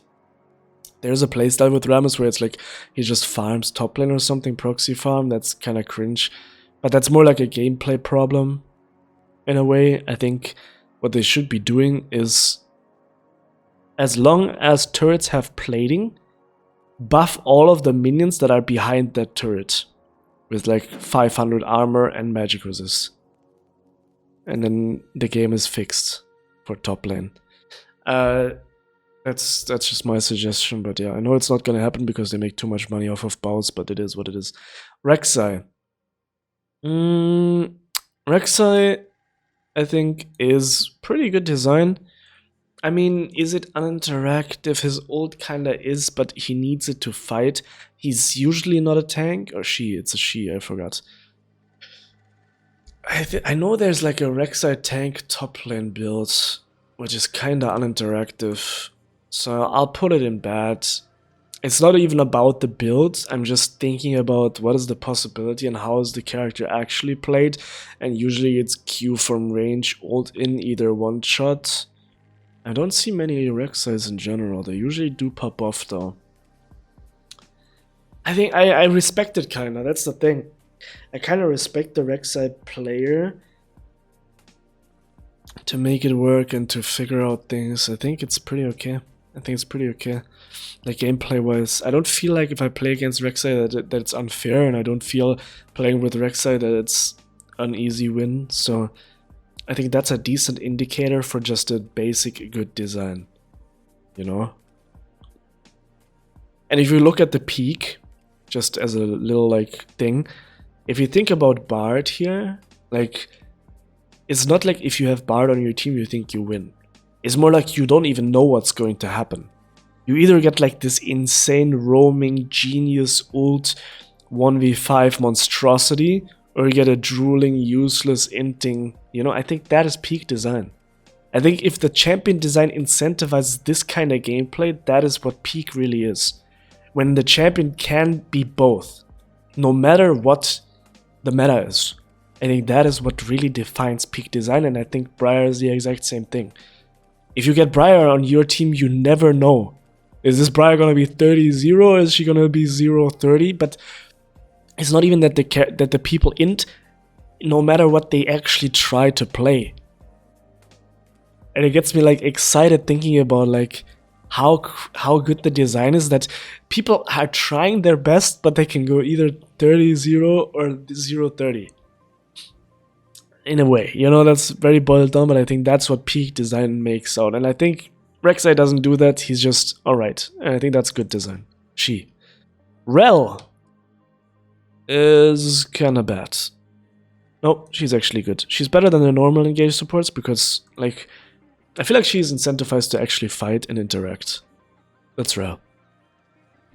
Renata is another good example of an enchanter, whereas Nami, I think, it's similar to this, like Disruptor, Enchanter. Very difficult to play, I think. That's why, I don't know, it's like a little bit too difficult. But in general, pretty good design. Her ult is very interesting. All of her abilities are kind of interesting besides the shielding one. I think that's kind of a failure. It reminds me more of a Karma Q, but that's why it's not great. It's good. Renekton. I actually think Renekton is kind of a bad design because he's not very interactive at all. He doesn't want to fight you in lane that much, really. He wants to get level 6 and then 1v2 you out of nowhere. I think it's kind of uninteractive. It's not like Olaf where you like run at people and you actually fight them much. I don't know. It's kind of weird. I think Renekton is very strange in that way. So yeah, let's leave it at that. Rengar is just terrible. It's kind of like Evelyn, right? You just get level 6, become invisible, kill somebody, and that's it. Boring. Riven. I think it's just a good design. It's not that good. Maybe that's surprising, but I think I actually also don't think Riven is difficult. I might keep it a $150. I think she might be a little bit too easy. That's why I can't put her higher. Like, it's not rocket science. Okay, actually, you know what? Never mind. Let me backpedal here. I just realized something. If I have a Riven on my team, and I think about what does that do for the team, 99% of the time, it's a bad thing having a Riven on my team. If she's mid lane or top lane. But there's people who make her work and who are performing incredibly well on her. So I actually think she is a Katarina situation here.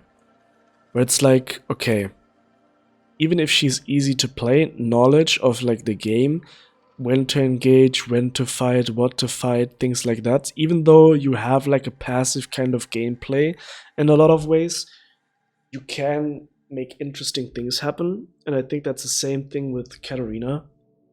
That's why I put them both together. Katarina above. I think Katarina is more interesting. Yeah. That's basically it. I think it's not the same situation where it's like, is she gonna go 30-0 or 0-30? Interesting wise, it's more like a boring type of way. It's more like, okay, I know most Rivens are gonna go 0 and 5,000. It is what it is. They're gonna, even if they go 30-0, they're gonna be useless type of thing. So it's like kind of weird, you know. Her gameplay, I mean, it's a little bit clunky as well. I'm gonna keep it a $150. It's a little bit clunky. And it's a little bit too easy of a character because she shields, which makes her a little bit uninteractive. Maybe a little bit more like Mbessa, but I put her up here with Katarina because it's more like I'm getting the similar vibe. And this is my vibe list, so that's what it is. I mean, yeah, terrible. Rumble, terrible design, uninteractive, get level 6, teamfight. Kind of boring, I think. He does want to interact in lane, but it's not like you can really interact with him. He has this weird movement speed, burn you down from a little bit of range type of vibe. It's kind of weird. I don't like it. Rise as well doesn't want to interact, just farm, become level 16 or whatever, or like scale, boring. I think Samira is up here. A little bit better of an AD carry design. She wants to go into your face. She wants to set up a combo. Is she too strong when she's too strong? Yes, but again, it's not about how strong characters are, how well are they designed. You have to actually... It's not that difficult to play Samira, but there's like one combo to get her ult off. So you have to learn that, which is satisfying. If you learn, like, the learning curve is satisfying on Samira, basically. Getting those pentakills, of course, satisfying. It's not the same as Katarina, in my opinion. Katarina is more satisfying in the difficulty department and more respectable in a way, but I think it's alright. I mean, Samira is just... The way Samira was broken is just because AD carry mains cried too much, so AD carry items became Omega broken. If you heal to full with one auto attack, like, if an AD carry doesn't heal full with one auto attack, AD carries are crying that their champion is underpowered. Like, they're just too deranged to understand what AD carries are supposed to do in League. That's all it is. They're like, why am I not doing Z ult execute damage on every auto attack and one shot everything? My champion is underpowered, bro. I mean, I can't stand AD carries. I'm sorry, it is what it is. Absolute babies. Sejuani, pretty under. I mean, I think she's alright. It's a little bit like Renekton. Get level 6, 1v2. Or like 2v2. So it's alright. It's not that fun. It's not that great. It's not that horrible. It's not trash, you know. It's just bad. Senna. I think Senna is also pretty alright, pretty good design. She wants to interact a lot, she wants to get her stacks, she wants to like heal stuff, fight stuff. It's not too difficult. She has her little bit of ult over the entire map, which can be fun. It's not too broken either. She does have influence though. So it's not like a Karthus ult where it's like a global ult that doesn't interact. It is telegraphed for the enemy and for yourself, so I think that's a good global ult design. And that makes her good. Seraphine, pretty bad, pretty uninteractive, clear wave. Actually, she can be with Hui. Clear wave, and then be like somewhat of an enchanter, which is super weird. I don't know. Set, also kind of weird. Not very interactive in a way because of his W, so it's like a stat checker. Kind of boring. It is what it is. Shaco, absolute trash. One of the least interactive champions in the game. That's why it's like quote unquote frustrating. But every time somebody says to me that a champion in League is frustrating, for me personally, it's just boring. Like, I'm not really frustrated that I mean, I am probably in some situations, but that is what boring is, right? It's uninteractive, it's boring. Like, what is, like, Shaco, it's just such a boring design, holy Jesus. It's similar to Shen, but I think Shen has some interesting stuff going for him, where he wants to actually interact with you without being immune in some cases, so... I think it's bad. I think it's a really bad design, but is it as bad as the ones down here? No.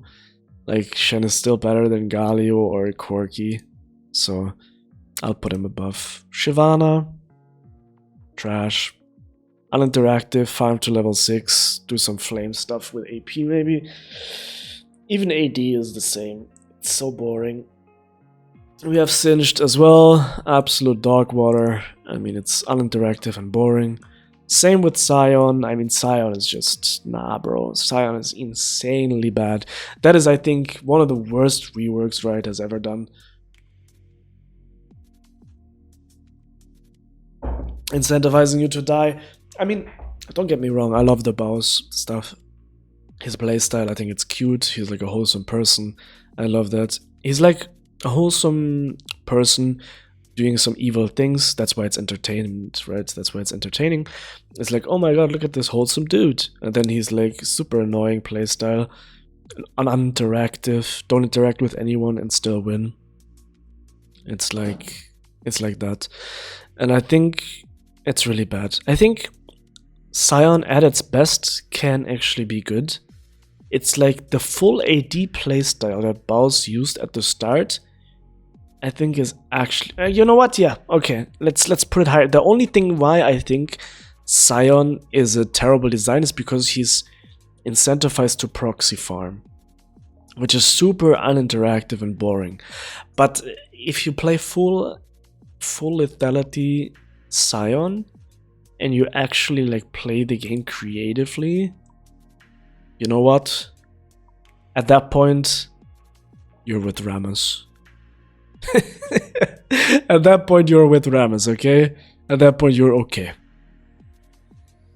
But only one can be an okay, so you're in. I think that's the problem. I think it's one of the worst reworks just because of how the game plays out right now, not because of how the character feels. And the gameplay loop is satisfying, so yeah, I have to put it in good. I want, like, my saltiness wants to put it in bad. My saltiness wants to put it in bad, so I have to be, like, a little bit objective here and put him into good. If you play him full lethality. If you play him full tank, he's bad. If you play him full proxy AFK, he's bad. But if you play him lethality, let's rate him at its best. I'm putting him in good. Sivir, uninteractive, just clear wave, trash. Skyner, uninteractive, drives away, becomes tanky, trash. Smolder, farms for 25 minutes, one-shots the entire team, trash. Sona is actually a good design, but she's way too difficult. Sona is like very interesting because you have a lot of options. Options feel satisfying. You have an interesting ult that can be reacted to. All of your stuff can be reacted to. You have no dashes. You're very immobile. And you die from... You're like a Yumi level of squishiness. So I think Sona might be the most difficult character in League of Legends to perform on well, consistently. A very little impact early, but you do want to interact because you want to stack your passive and ult. So I think the gameplay design is actually good. I just think it's so difficult that it makes it very like difficult to actually perform. Yeah, which is somewat of a stat problem, but it is baked into her design, so that's why I'm judging it like that, you know? It's all a little bit intertwined. I mean, if we skew the stats too much on any character, none of this makes sense anymore, right? I mean, we can say, oh my god, Nunu is the worst character in the game because he has 5 billion AD at level 1. If he had 5 billion AD at level 1, I can't put him into good design, right? But as much as we can, we're gonna judge it without it, so... I think Soraka is also decent design. But, I mean, her ult is uninteractive. Her E makes it a little bit uninteractive. Her Q is a good ability because she wants to go at you and then, you know, interact. But that's about it. So it's still bad. But her Q is a good design. Let's put it like that. Swain is a good design. It's terrible. It's similar. He wants to farm to level 6. Let's put him to the level 6 gang here. He does want to interact, but it's kind of a clunky way of interacting. He wants to scale. And actually, let me put him to the level 6 gang down here with Sejuani and Renekton. And that's basically it. Silas. Silas is a good design. I think Silas is actually an alright design because even in the early game he wants to interact, even though he's not that strong. It takes a lot of like creativity to get through the laning phase. Maybe later on he's like boring, you know he's gonna be strong later on as well. And the interaction with him later on, you can still play into him. I think one of the things that is the worst about him is that he scales with your abilities, which makes it like kinda meh, kinda lame.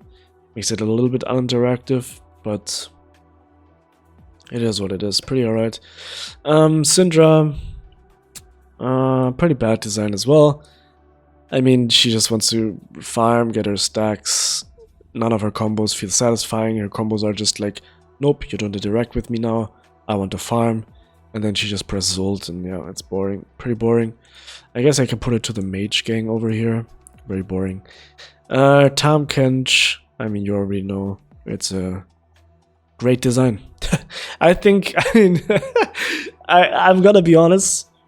Yesterday, when I thought about making this video, I went quickly through all of the characters and like made mental notes on where I would maybe put them. And I think I thought about Tahm Kench a little bit.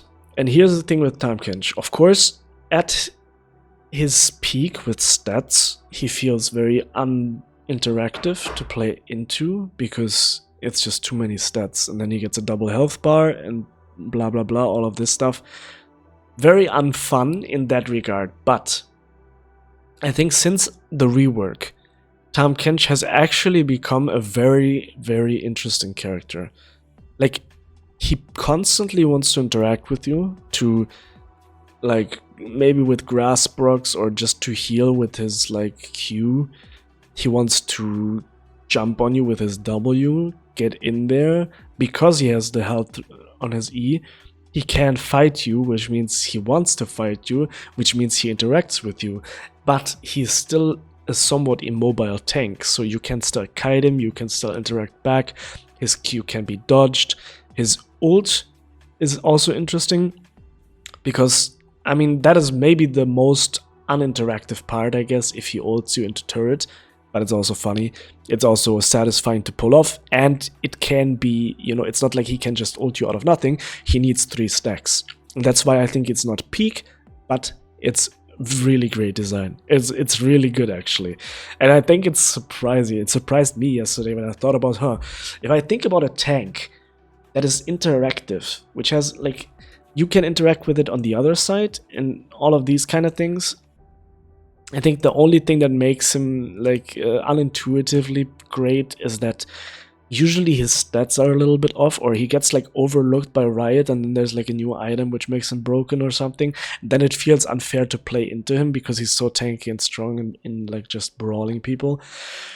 But design-wise, especially after the rework where his ult is a long cooldown and he needs to decide, okay, do I save my carry, or do I one-shot or kill or CC the enemy team, one of their carries? Can I even go in here, blah blah blah. It needs a lot of knowledge, it needs a lot of, like, coordination with yourself. Your W needs to land, all of this stuff, I think, puts him very similar to where Gragas is, basically. I think Gragas and Tahm Kench are, like, both, I think it's even underrated. I mean, I'm not saying, you know, they're, like, insanely difficult, but that's a good thing. It's a good thing. They shouldn't be insanely difficult. I think they should be, like, all right. And I think the difficulty of both of these is all right. And I think that makes them great characters. Very rewarding, and yeah, I think it's pretty good. Talia is just good. I mean, you know, you can counterplay. She has a lot of tools. Her combo is satisfying. Let's put her maybe above, I would say even above Kalista, to be honest. Yeah, that sounds about right. Above Kalista, I think 4th shot from Jhin is more satisfying, but Talia combo is also pretty satisfying. Talon, very uninteractive, Dogwater. I mean, this guy literally, I mean, Taric literally has an ult that says, please, you're unable to interact with me. Teemo. I mean, Teemo's bad design, but it's not trash in my opinion. Because his Q is uninteractive, his W makes him uninteractive, but he's also a little bit like Sona level of squishiness. He does build full AP. His theme makes sense, you can counterplay his traps. I think, yeah, it's bad, but it's not that bad, you know? As I said earlier, I mean, Akshan is like, oh my god. That's like the actual team one. People don't really, I don't know. Thresh. I think Thresh is good. You can, you know, I mean, it's kind of just good. It's just, he has some interesting gameplay. He can be counterplayed, and that's about it.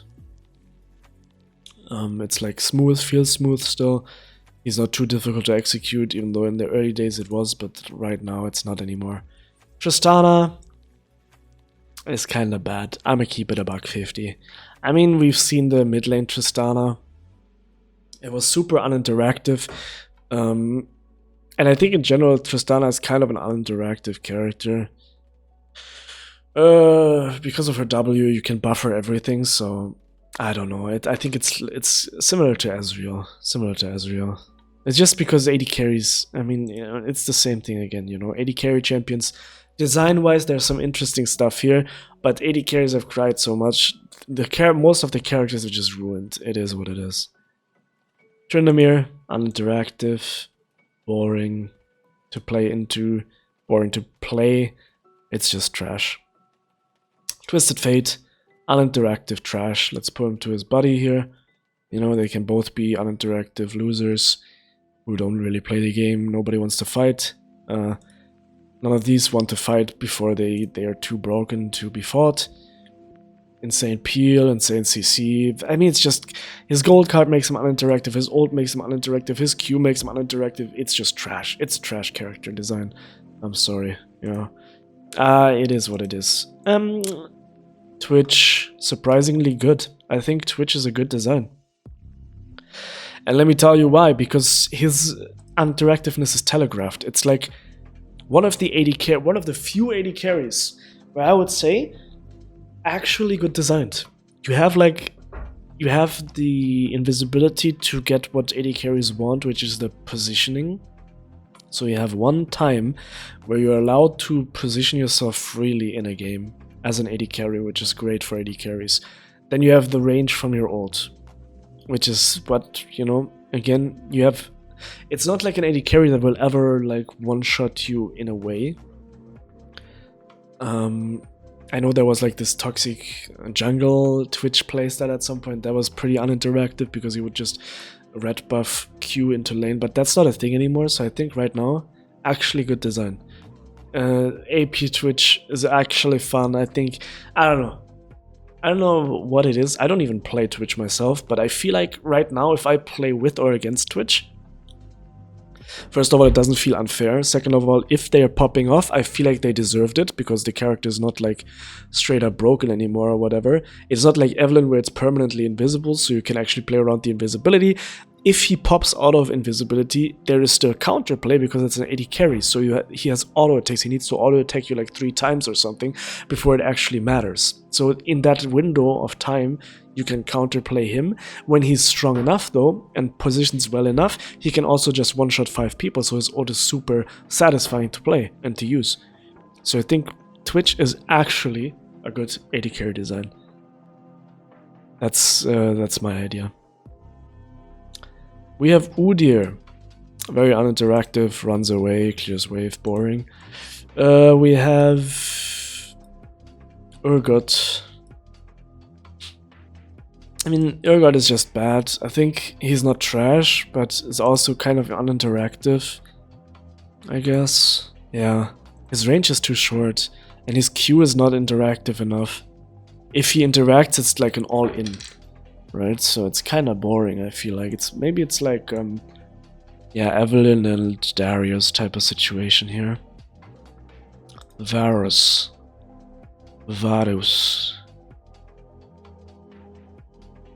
No, Varus is... it's pretty boring as well. Just long-range poke. Vayne. Trash. Absolute trash design. I think Vayne is one of the worst AD carry designs in general. That is the invisibility where it's like actually really bad and really boring. Because if a Vayne gets going, you can never get away from her. She's perma-invisible. And it's just boring. Boring to play into, very easy to execute. I think it's just cringe.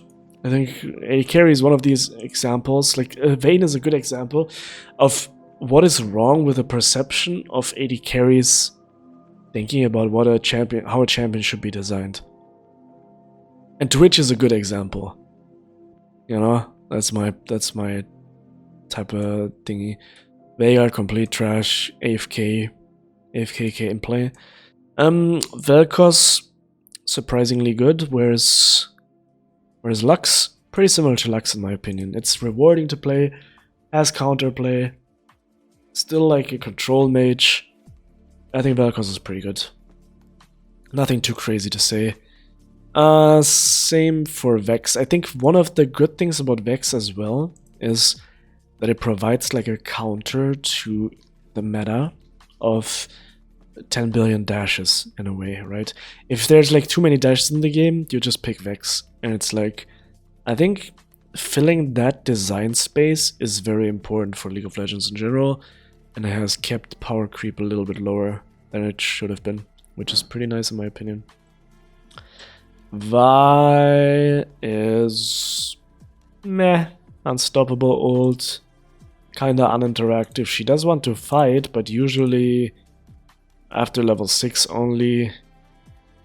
Maybe it's good. She does want to fight usually, so it's alright. Viego is pretty good design as well. Same thing as Vi, almost like they want to fight. His resets are maybe not that great designed. I mean, it can be pretty frustrating to play into, but also, I mean, actually, you know what? I'm putting Viego down here just because he goes untargetable in his ult. Or like when he resets, right? I don't know. I feel like, I mean, that part is just uninteractive. I don't like it. And I feel like he doesn't really fight you unless he does have ult or resets.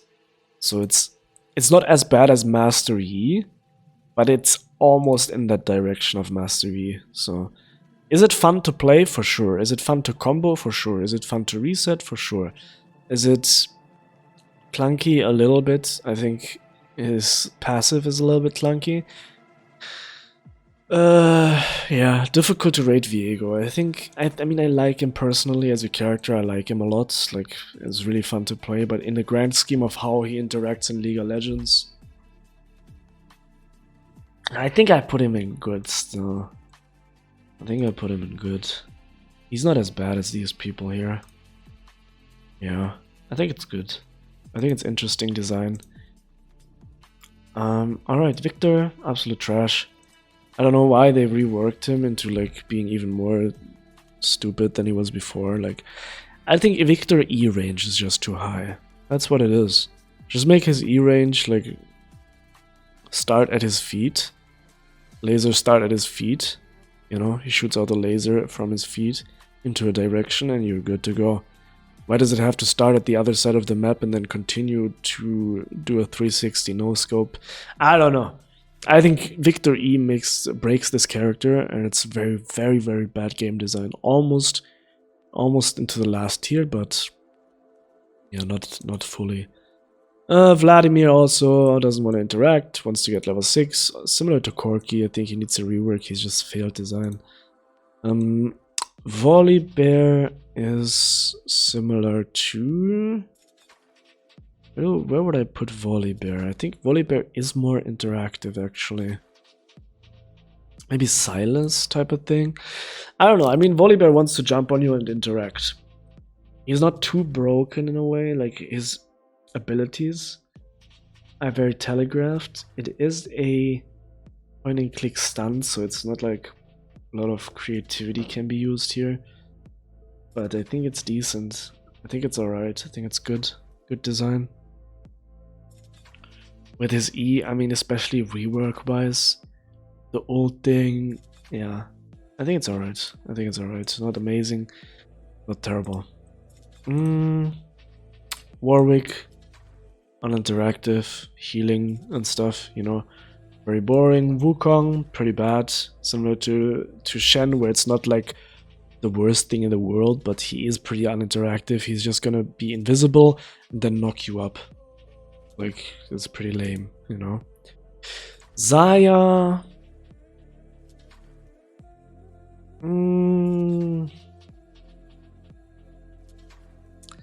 Like, Xayah is uninteractive in a way, but I feel like it's more of a Janna vibe again, where it's like she is a bird, let her fly type of deal. She has the feather mechanic, which is super... I think the feather mechanic actually makes her great. I think feathers were such an interesting idea, to have feathers as her auto attacks, and it's pretty satisfying. I think she's worse than Twitch in a way, but as an AD carry, I think she is up there.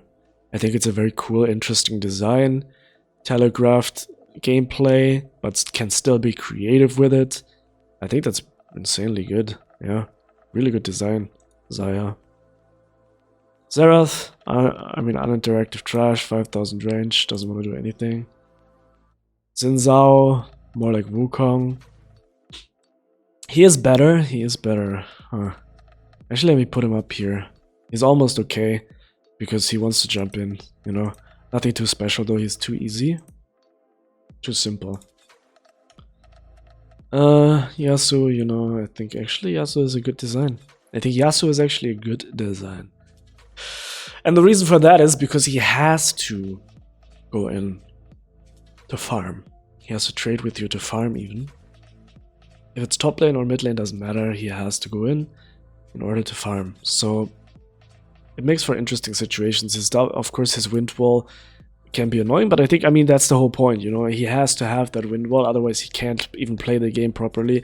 And he has to go in to fight with his ults, otherwise he can't play the game properly. I think it's a good mix of difficulty, creative things, and just, yeah, counterplay. Also smoothness. His E feels smooth. Everything scales with attack speed, which he wants to build anyways. I think it's good. I think it's good. And I think Yone is bad. Yone is like...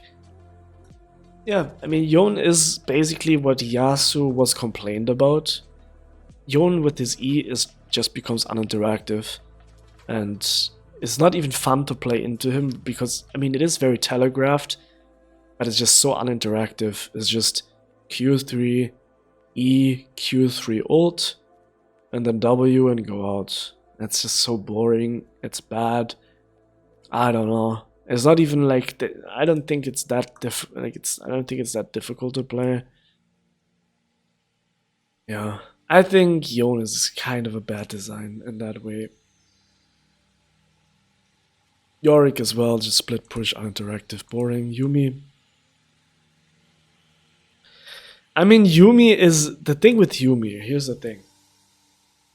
Of course, it's not a great design, but it fills that niche in League where you just want to queue up with a friend and have like a funny thing. Even her name is You and Me, you know. So I think Yuumi is good design as long as she is weak. And that is the only exception I'm gonna make for this whole stats thing, like a big exception, because she is uninteractive, she feels a little bit clunky, and she is of course way too easy. But I think there is a design space for this character, as long as it's weak, so that it doesn't interrupt the competition, but it's a part of the game. Also, she's cute. Okay, I think that's why it's good design. I mean, you can shoot me, okay? Shoot me for it. I don't care. I think it's a good design just because of the fact that there is a design space for this. That's it. It's like, I don't know. I mean, nah, I don't want to talk about other games here too much. Abathur and Heroes of the Storm, right? Super uninteractive, but there is a design space for it. So that's my take. Zac, kinda bad, kinda uninteractive, 10,000 range, jump in, be unkillable. And let's get to Zed. Oh my god. Where do we put Zed? Isn't that Zed the great? No, Zed is completely terrible. That is the only other character that I'm gonna put in rework or delete from the game. That's the only other character. I think Zed, after Akshan, is by far the worst and most failed design in League of Legends history. He's completely uninteractive. He has 100% agency over if he wants to interact or not. He's easier to execute than Taric. There's no difficulty to this character whatsoever. Free farming. He's even incentivized to have passive gameplay because his Q is 1 second cooldown, you know, and its range is like over the entire map, so he can just farm for free. That is 100% safe gameplay from all ganks because he has a flash on a 20-second cooldown on his W. He doesn't have to fight you, he can just be free to do whatever in lane. He has a good amount of different effects in his kit, AoE, wave clear, etc. And like the dash thing. And the only reason I think why they don't rework him is because of, I mean, the only reason they don't rework this disgusting abomination of a design failure is the Faker clip with Ryu. This character has the worst stats in the game at this point. They nerfed him so much. And it's so unbelievably uninteractive and unfun to play with and against this character that he still has an 80% ban rate. In fact, this design of Zed is such an insane, unbelievable failure from Riot Games that the community themselves decide together to remove it from the game, like with their ban vote. Everybody bans this character because it's such a massive design failure. And like, it's so funny. I don't know, like, it's removed by the community basically from the game. Nobody wants to play with or against this thing. It's boring, uninteractive, trash, gameplay design. Absolutely horrible. Everything wrong with bad designs in League is encompassed in Zed. And yeah, that's just what it is. And also, of course, playing Zed makes you a failure IRL. It is what it is. I don't make the rules, but how to rework him? I can make you a suggestion. Either change all of his abilities or make his Q melee range and then increase his stats so he just becomes a fighter top lane or something. I don't care. But if you don't want to change his ult or W, you know, the thing that makes him super uninteractive is just his Q range. Like, it's so boring. Like, he can just farm and then, yeah, it's just boring. I mean, also his whole dash thing, it's a cool idea, but the translation is complete failure. Abomination of a character, disgusting. Genuinely, like, the most boring and uninteractive design in all of League of Legends. While, like, a brain-rotten toddler could execute every facet of this completely overloaded kit flawlessly. That's not an opinion, that's just the reality. Alright, moving on. Zeri. Great design. Yes. I know release Zeri was a little bit more of a tricky situation, but I think Zeri is amazing. Let me just get a little bit of water real quick. I think Zeri is a great design. Also, I'm hydrated. Let's go. I think Zeri is a great design. She has counterplay. She gets rewarded for aggressive play, for interacting with her Q. She gets rewarded for interacting with her W, blah blah blah. I think it's the best designed AD carry, for sure. Like, it's kind of... I know people call her like a design failure or whatever, but it's kinda... I mean, the movement speed thing was too much, of course. But she plays really fun, and also now she just has... You can interact with her completely normally, while she still can play. She can still play the game. I think Zeri is really fun, and a pretty good design. No joke, no meme. Ziggs, I mean... It's better than Xerath, and it's better than Victor, and it's better than Veigar, and it's better than... I think it's still trash, but it might be the best of the trash designs, because you can actually kind of dodge his stuff, interact with him. Let's put him in bad. He's just bad. Bad design. Blows up your turrets, doesn't want to really interact much, but he kinda does want to interact sometimes, so... And you can also react to his stuff, like you can dodge his Qs, you can not run into his E, dodge his W, stuff like that. So I mean, it's bad, but could be worse. Zillion, boring. Zoe, pretty good design. I think Zoe is like very creative gameplay wise and also interacting with her. I know there's a meme like 2000 range one shot, but I mean, you can react to her bubble and she can be creative with her bubble. And it's only one target. I mean, the real creative thing comes from her W, of course. And I think there's something about the W usage that good Zoe players use that makes this character actually pretty fascinating, pretty cool, interesting character to watch. And like just 20 dashes or whatever with flash, using their items. Like, it's actually takes a lot of skill, so it's kind of difficult. But it's not just like 2000 range one-shots anymore. It's like you need actual skill to play this character, and you can still interact with it, so I think it's a good design. Zyra is just an okay, good design, I guess. I mean, actually it's kind of bad. It's kind of bad. It's like a little bit uninteractive, I guess. Even though she wants to fight you, she's doing it with her plants and stuff, so yeah. Naafiri, I mean, we're gonna speedrun the rest here because this is not too interesting. Naafiri, decently good design, wants to jump in and trade all the time, so she puts herself in a difficult situation just for wanting to trade with you. And her abilities are okay, she can farm a little bit, but it's not like Z range or anything crazy like that.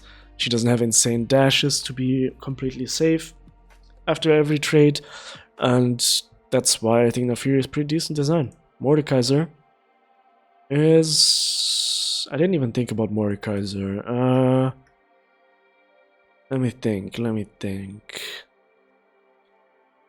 Maybe his abilities are a bit too basic. Let's put him into the old gang here. And that's pretty much it. I mean, I don't have much to say about Mordekaiser. I think you can interact with him, but his ult is a little bit interactive, so uninteractive, that's why it's bad. His abilities aren't very interesting. I'm yawning. I didn't think this would go over 2 hours. Oh my god, bro. I'm not gonna upload another video today. That's just too much. But that's pretty much my list. This is scientifically proven. Remove these 2 characters. Make more of Bard and Briars. And we're good to go. I think this is a perfectly scientific list. And yeah. Thank you for watching. If you watched any portion of this video, in fact, I love you. Let's get married. And I hope you have a fantastic day. Enjoy. That had the components of a joke, but it wasn't funny. I woke up early.